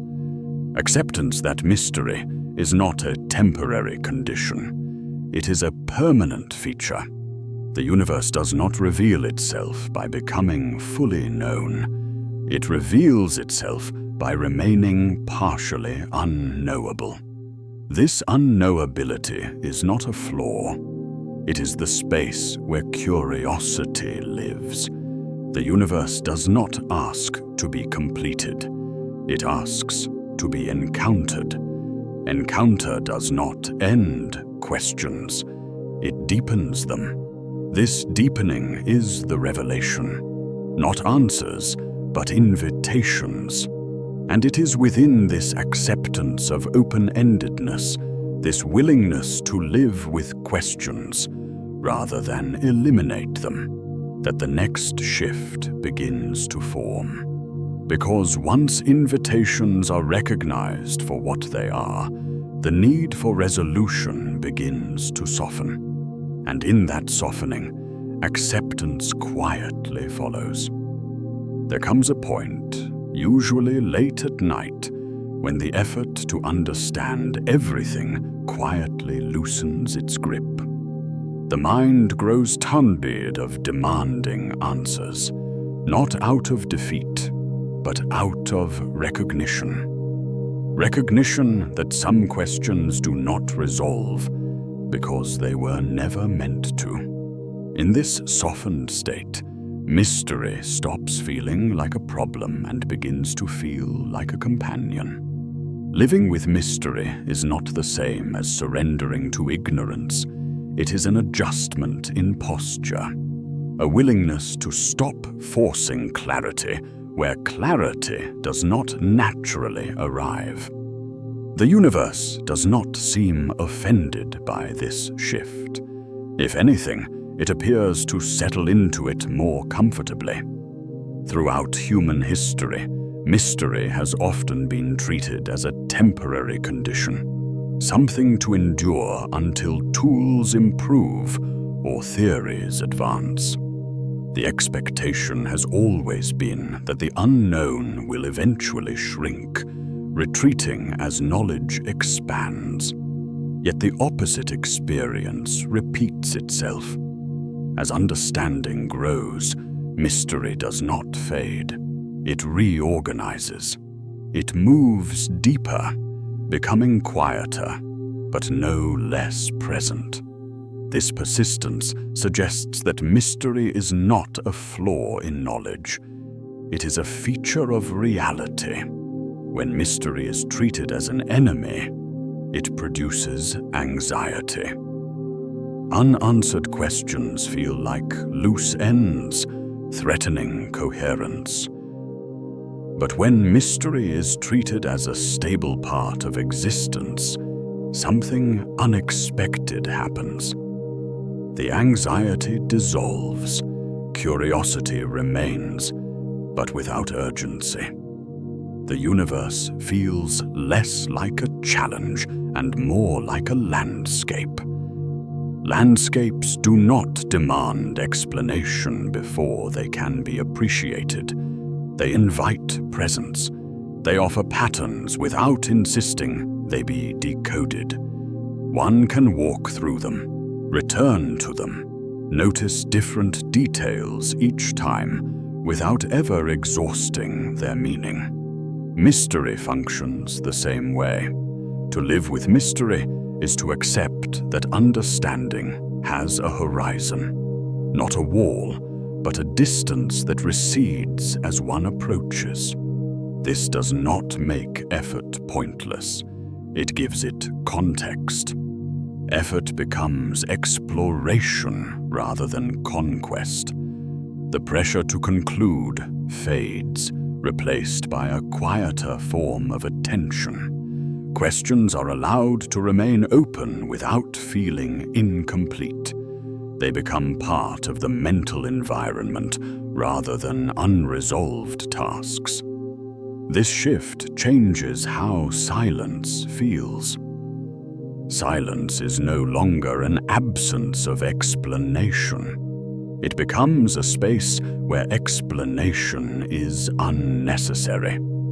The universe does not fill every moment with answers, but it does fill it with presence. Presence is enough. Late at night, when distractions thin out, this presence becomes easier to notice. The sky does not explain itself. It simply remains. Stars do not justify their arrangement. They hold it. Darkness does not announce its purpose. It allows perception to rest. In these moments, not knowing feels honest. Honesty does not require certainty. It requires alignment with experience. Experience shows that the universe does not resolve itself neatly. It unfolds, shifts, repeats, and persists beyond comprehension. Pretending otherwise requires effort. Living with mystery requires less. This reduction of effort is deeply calming.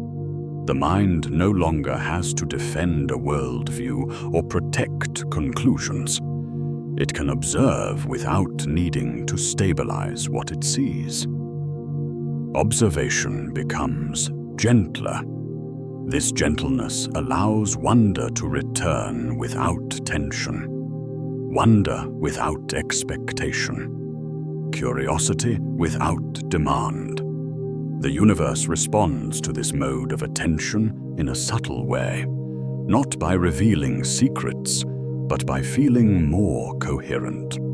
Patterns seem less chaotic when they are not forced into explanations prematurely.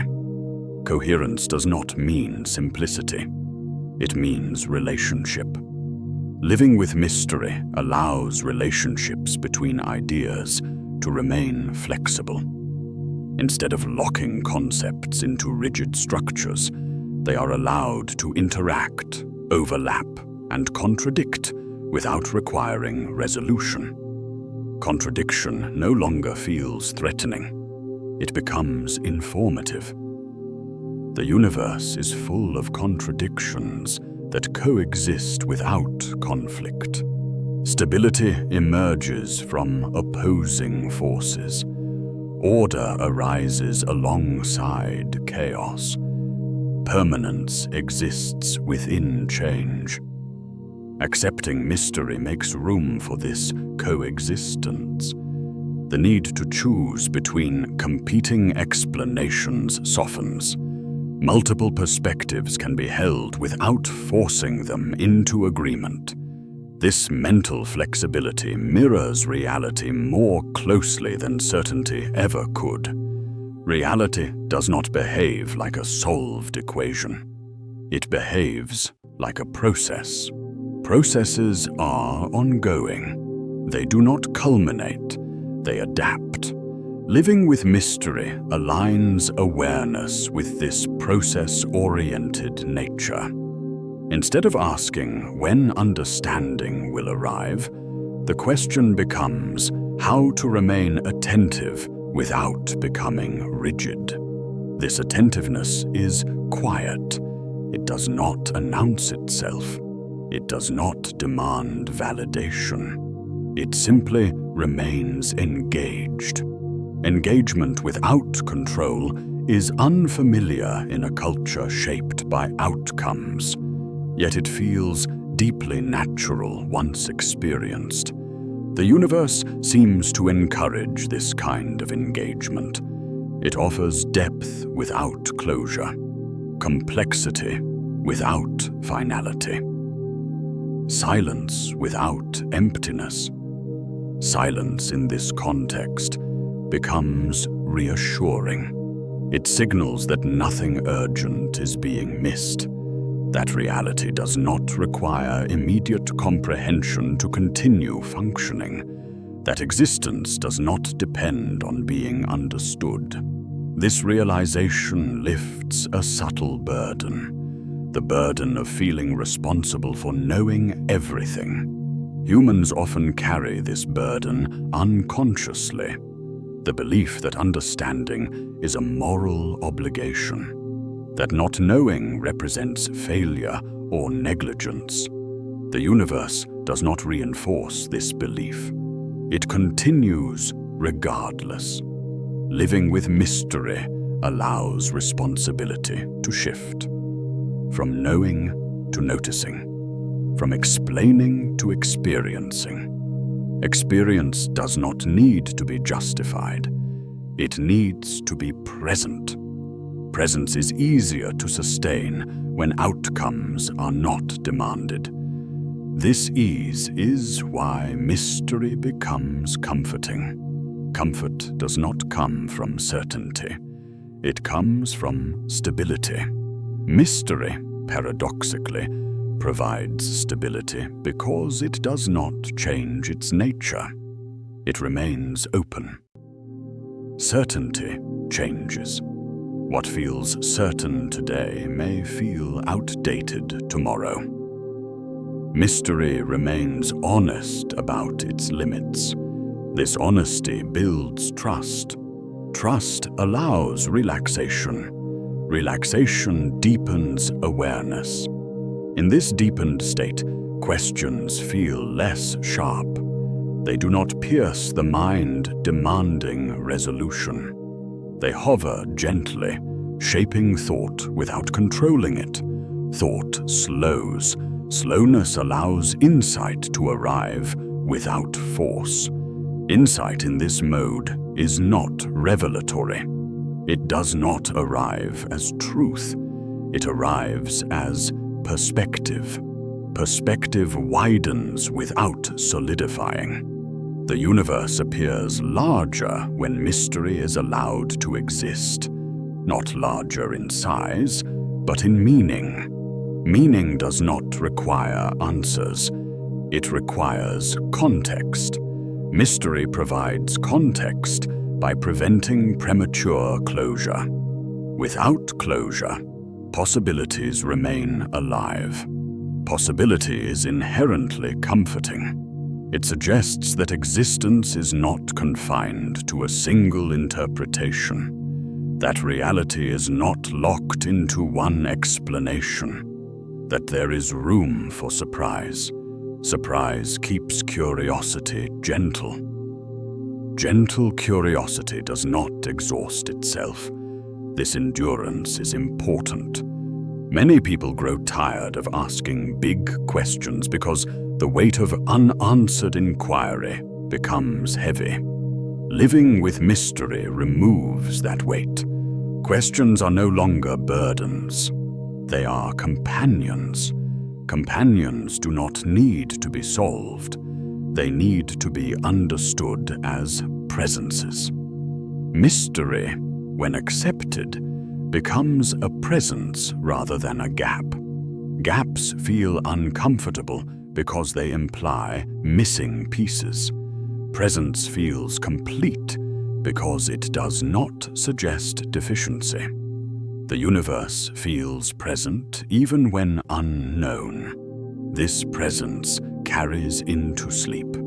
As the mind drifts, it does not need to resolve anything before resting. Questions do not follow into dreams as unfinished tasks. They remain quietly where they are. The universe does not press for answers while consciousness fades.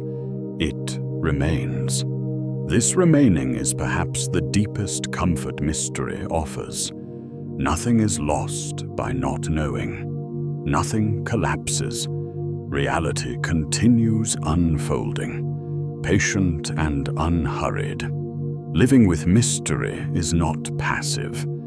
It is attentive without strain. It allows curiosity to coexist with peace. Peace does not require certainty. It requires acceptance. Acceptance that not knowing is not a temporary failure, but a stable condition. The universe does not hide its nature. It demonstrates it constantly, by remaining partially unknowable. This partial unknowability is not an obstacle. It is an invitation to remain present, to watch without expectation, to listen without demanding speech. As understanding loosens, stillness becomes more accessible. And in that stillness, the universe does not disappear. It becomes quieter, and it remains.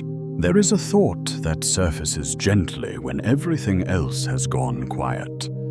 A thought that does not arrive with urgency or fear, but with calm distance. It asks what the universe would be like if no one were here to notice it. Not as a dramatic ending, not as an extinction story, but as a simple continuation. The universe without attention. The universe without witnesses.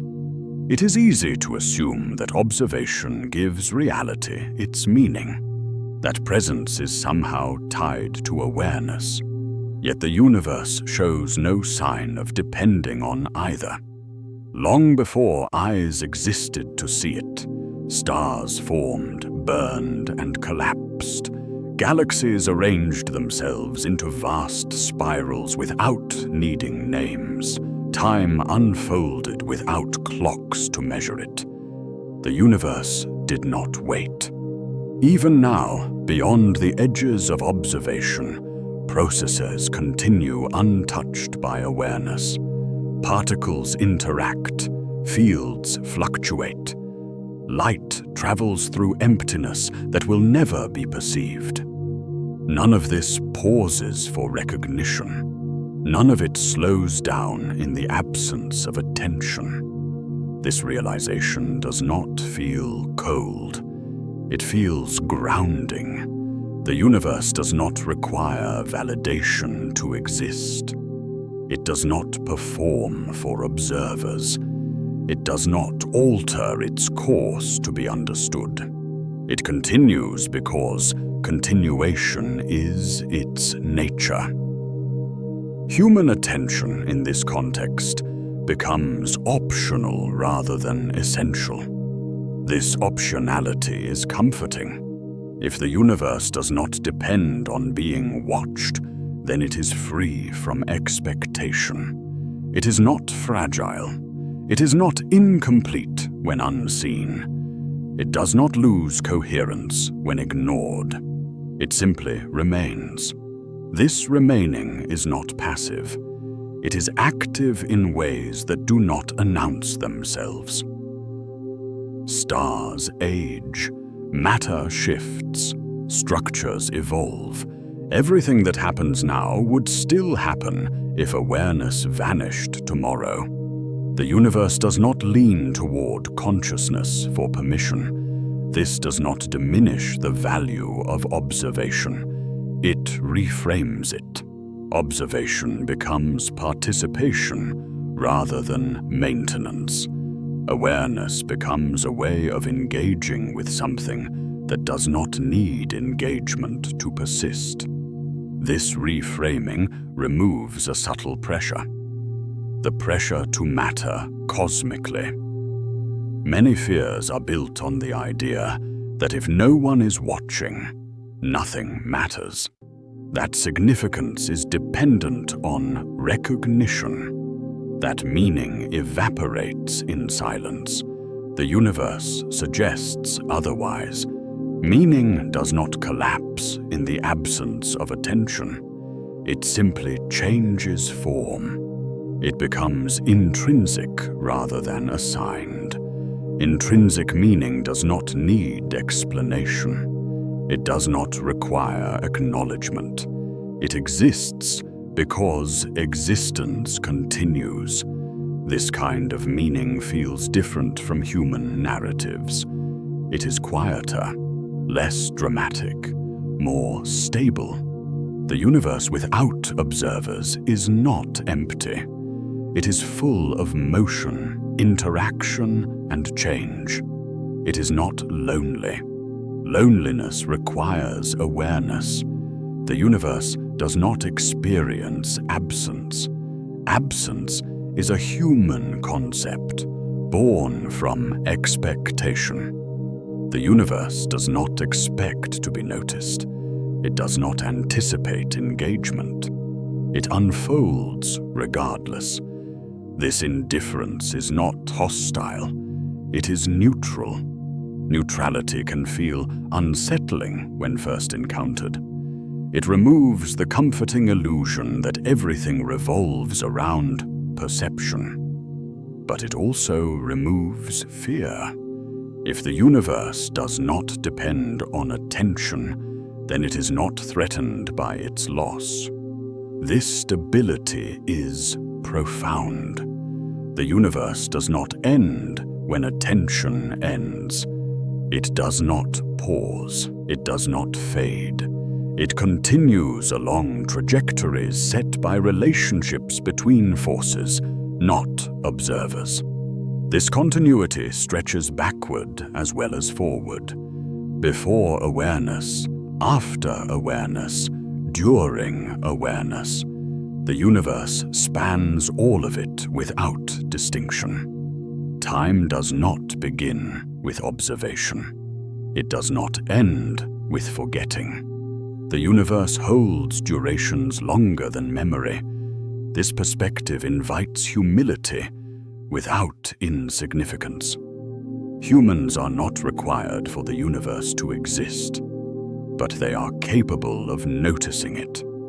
This capacity does not elevate existence. It enriches experience.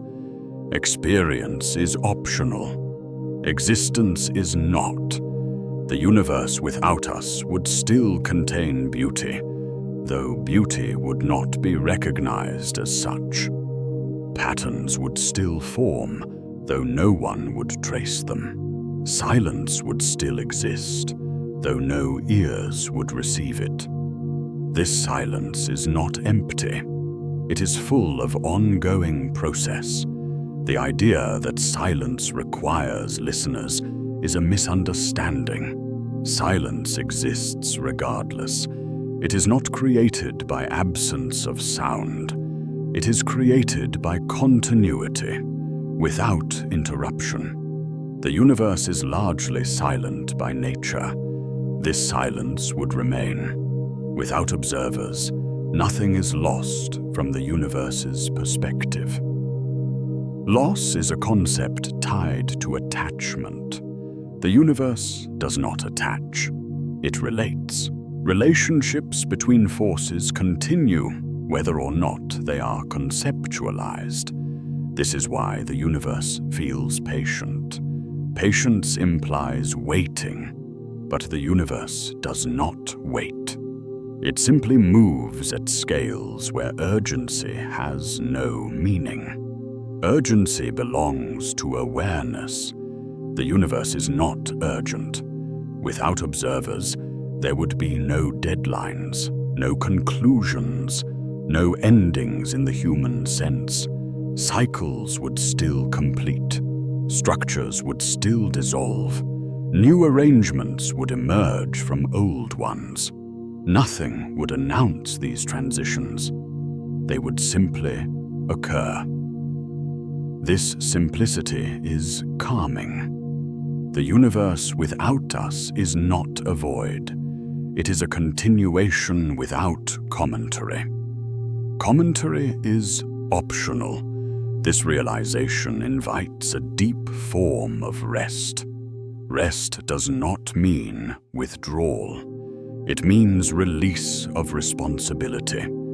Humans often feel responsible for understanding reality, for recording it, for preserving it, for explaining it. The universe does not assign this responsibility. It does not require preservation. It persists naturally. It does not require explanation. It operates regardless. Awareness is a gift, not a duty. The universe without us would not miss being observed. This is not a rejection of humanity. It is a statement of independence. Independence implies strength. The universe is strong enough to exist without validation. This strength removes fear of cosmic abandonment.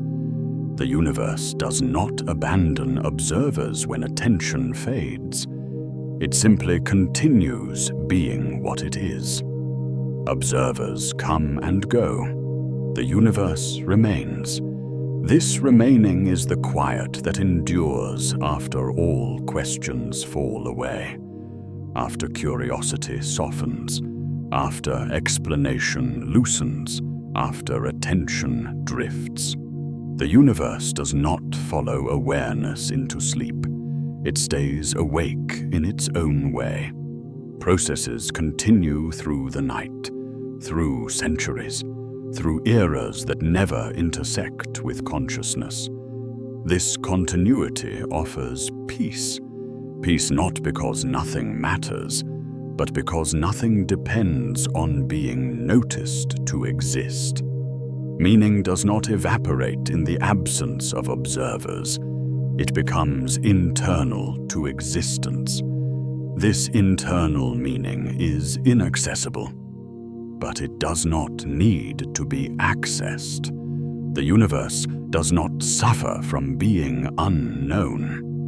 Unknownness is a human discomfort, not a cosmic one. Living with this truth allows the mind to release control. Control is not needed. The universe does not need supervision. It does not require understanding to function. It does not need to be watched to continue. This allows a final shift in perspective. Observation becomes a privilege rather than a responsibility. Awareness becomes a momentary window rather than a permanent role. Windows open and close. The landscape remains. This perspective makes endings less frightening. The universe without us is not an ending. It is a continuation without commentary. The quiet that remains after attention fades is not emptiness. It is fullness without narrative. Narratives belong to observers. The universe does not tell stories about itself. It simply exists. This existence does not need witnesses. It does not need memory. It does not need interpretation. It does not need rest. It does not need explanation. It remains. As awareness slows and the mind drifts toward rest, this realization settles gently. Nothing urgent is being missed. Nothing collapses when attention fades. The universe does not require participation to remain whole. This understanding allows a deeper rest, a rest that does not need resolution, a rest that does not require answers, a rest grounded in the knowledge that the universe continues quietly, steadily, without concern for observation.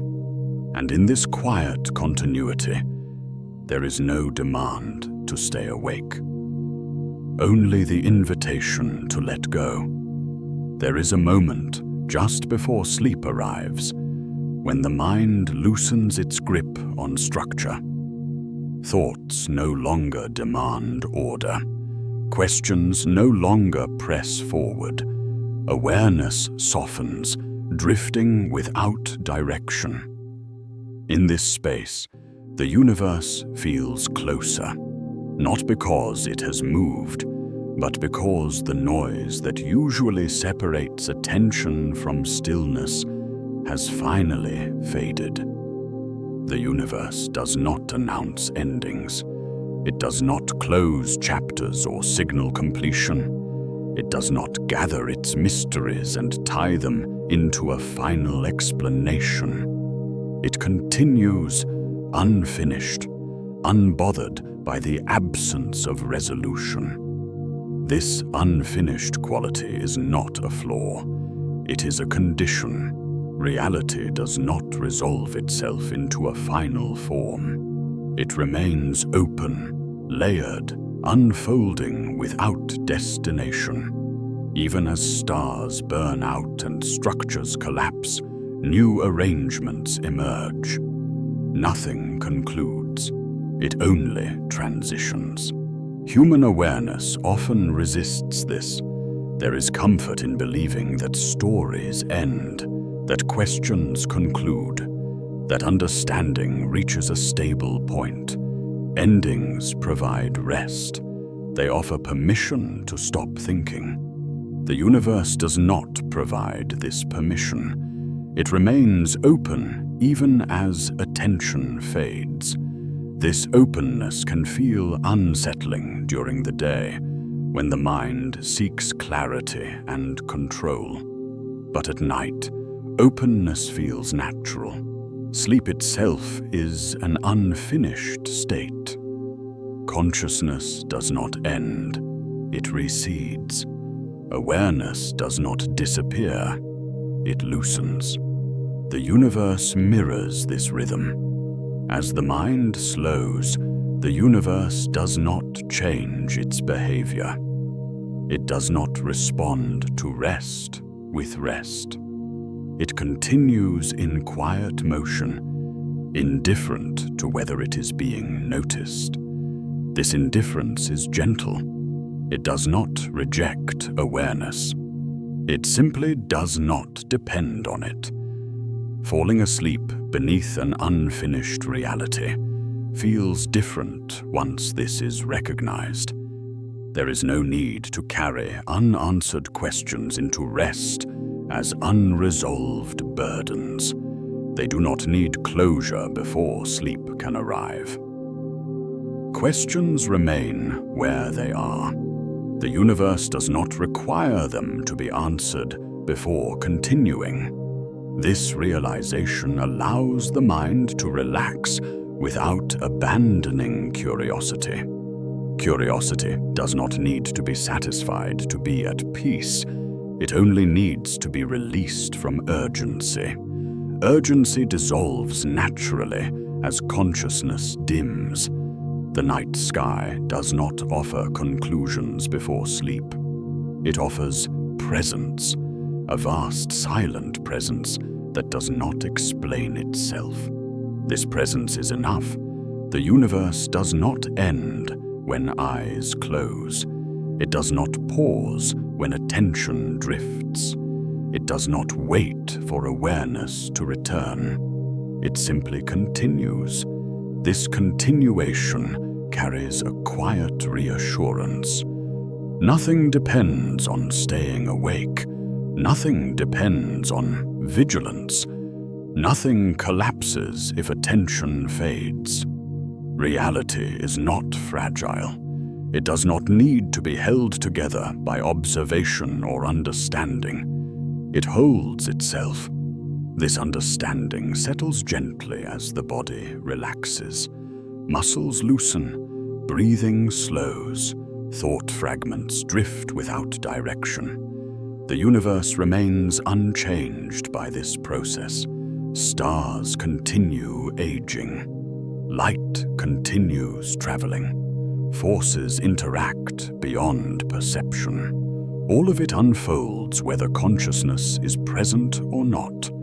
This constancy is calming. The unfinished nature of reality no longer feels like an obligation. It becomes a backdrop, something vast and stable that does not require intervention. Sleep arrives more easily when nothing feels urgent.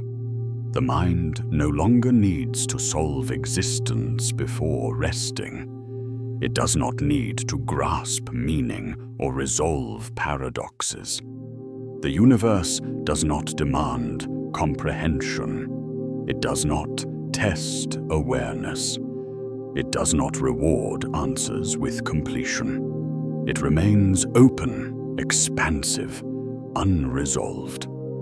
This openness extends beyond individual lives. Generations pass without altering the universe's unfinished state. Civilizations rise and fall. Languages form and disappear. Knowledge accumulates and dissolves. The universe absorbs all of it without shifting its nature.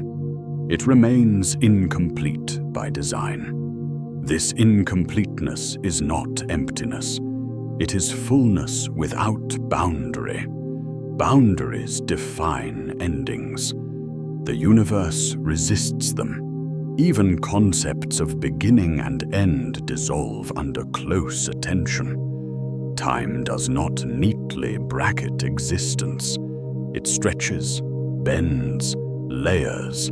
The universe does not occupy a single moment.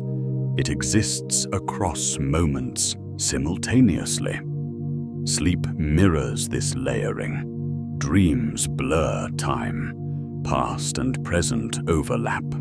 Experience becomes non-linear. The mind naturally aligns with reality's deeper structure as it drifts. Awareness loosens its insistence on sequence. The universe does not feel distant in this state. It feels encompassing, not overwhelming, but surrounding. There is no need to understand this feeling. It does not need interpretation to be valid.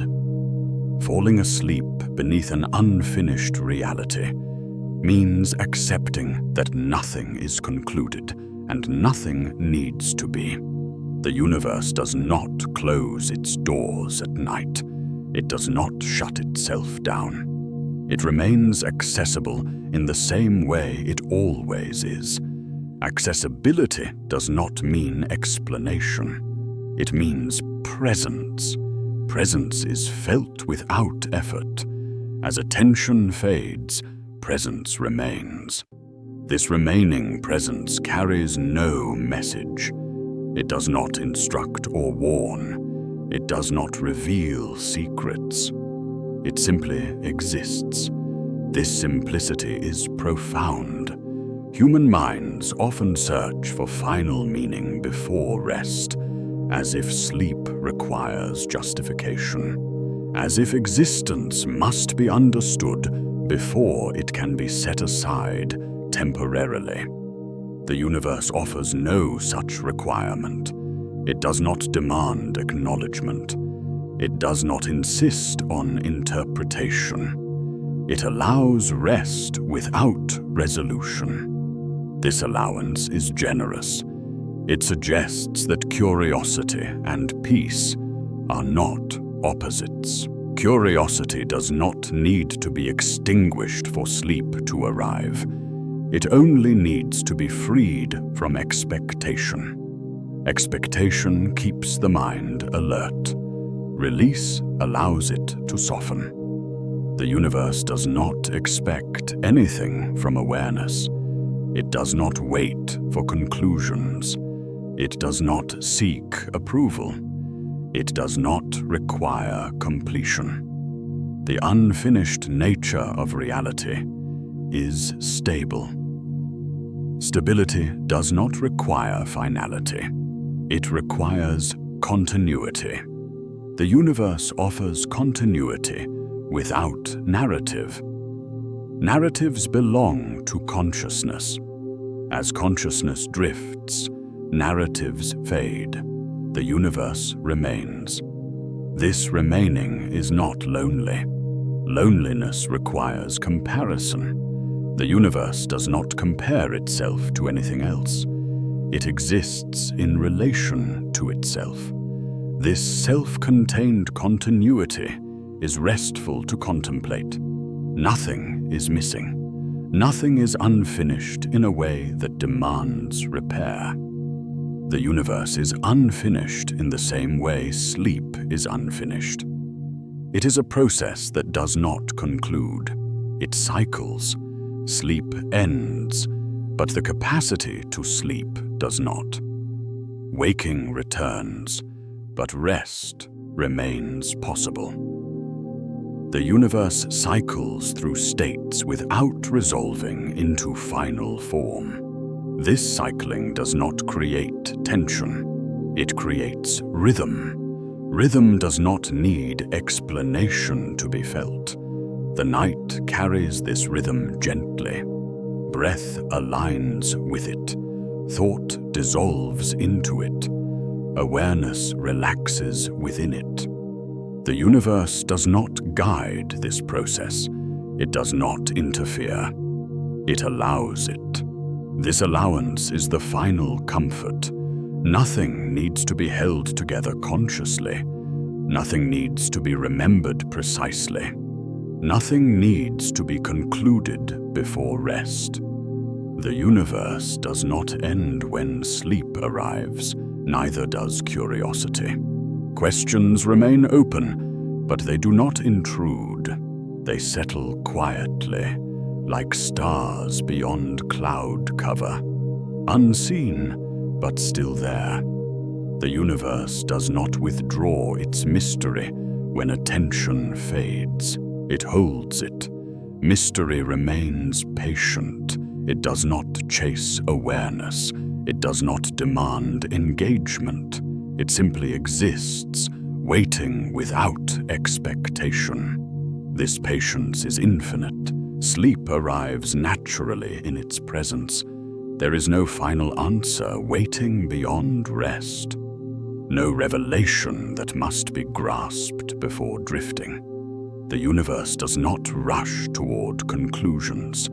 It does not hurry consciousness. It does not interrupt sleep with demands. It remains unfinished, and that is enough. As the mind slips fully into rest, the universe does not disappear. It remains exactly as it was before attention softened. Quiet, vast, unresolved, present. The story does not end. The question does not conclude. The universe does not close. It remains open, holding silence without emptiness. And in that silence, nothing more is required. If your eyes are feeling heavy now, that's perfectly okay. Let your shoulders soften. Let your breathing find its own slow rhythm. Allow the thoughts sparked by curiosity to drift gently like paw prints fading in fresh snow. If you've enjoyed this calm exploration, you're always welcome to like or subscribe or share a quiet thought below. And if you're still awake and curious, there's another gentle journey waiting on your screen, ready whenever you are. But for now, there's nothing left to do. The night can hold the rest. Let the images fade. Let the sound soften. And let yourself rest, knowing you can return to wonder another time. Sleep well, and good night.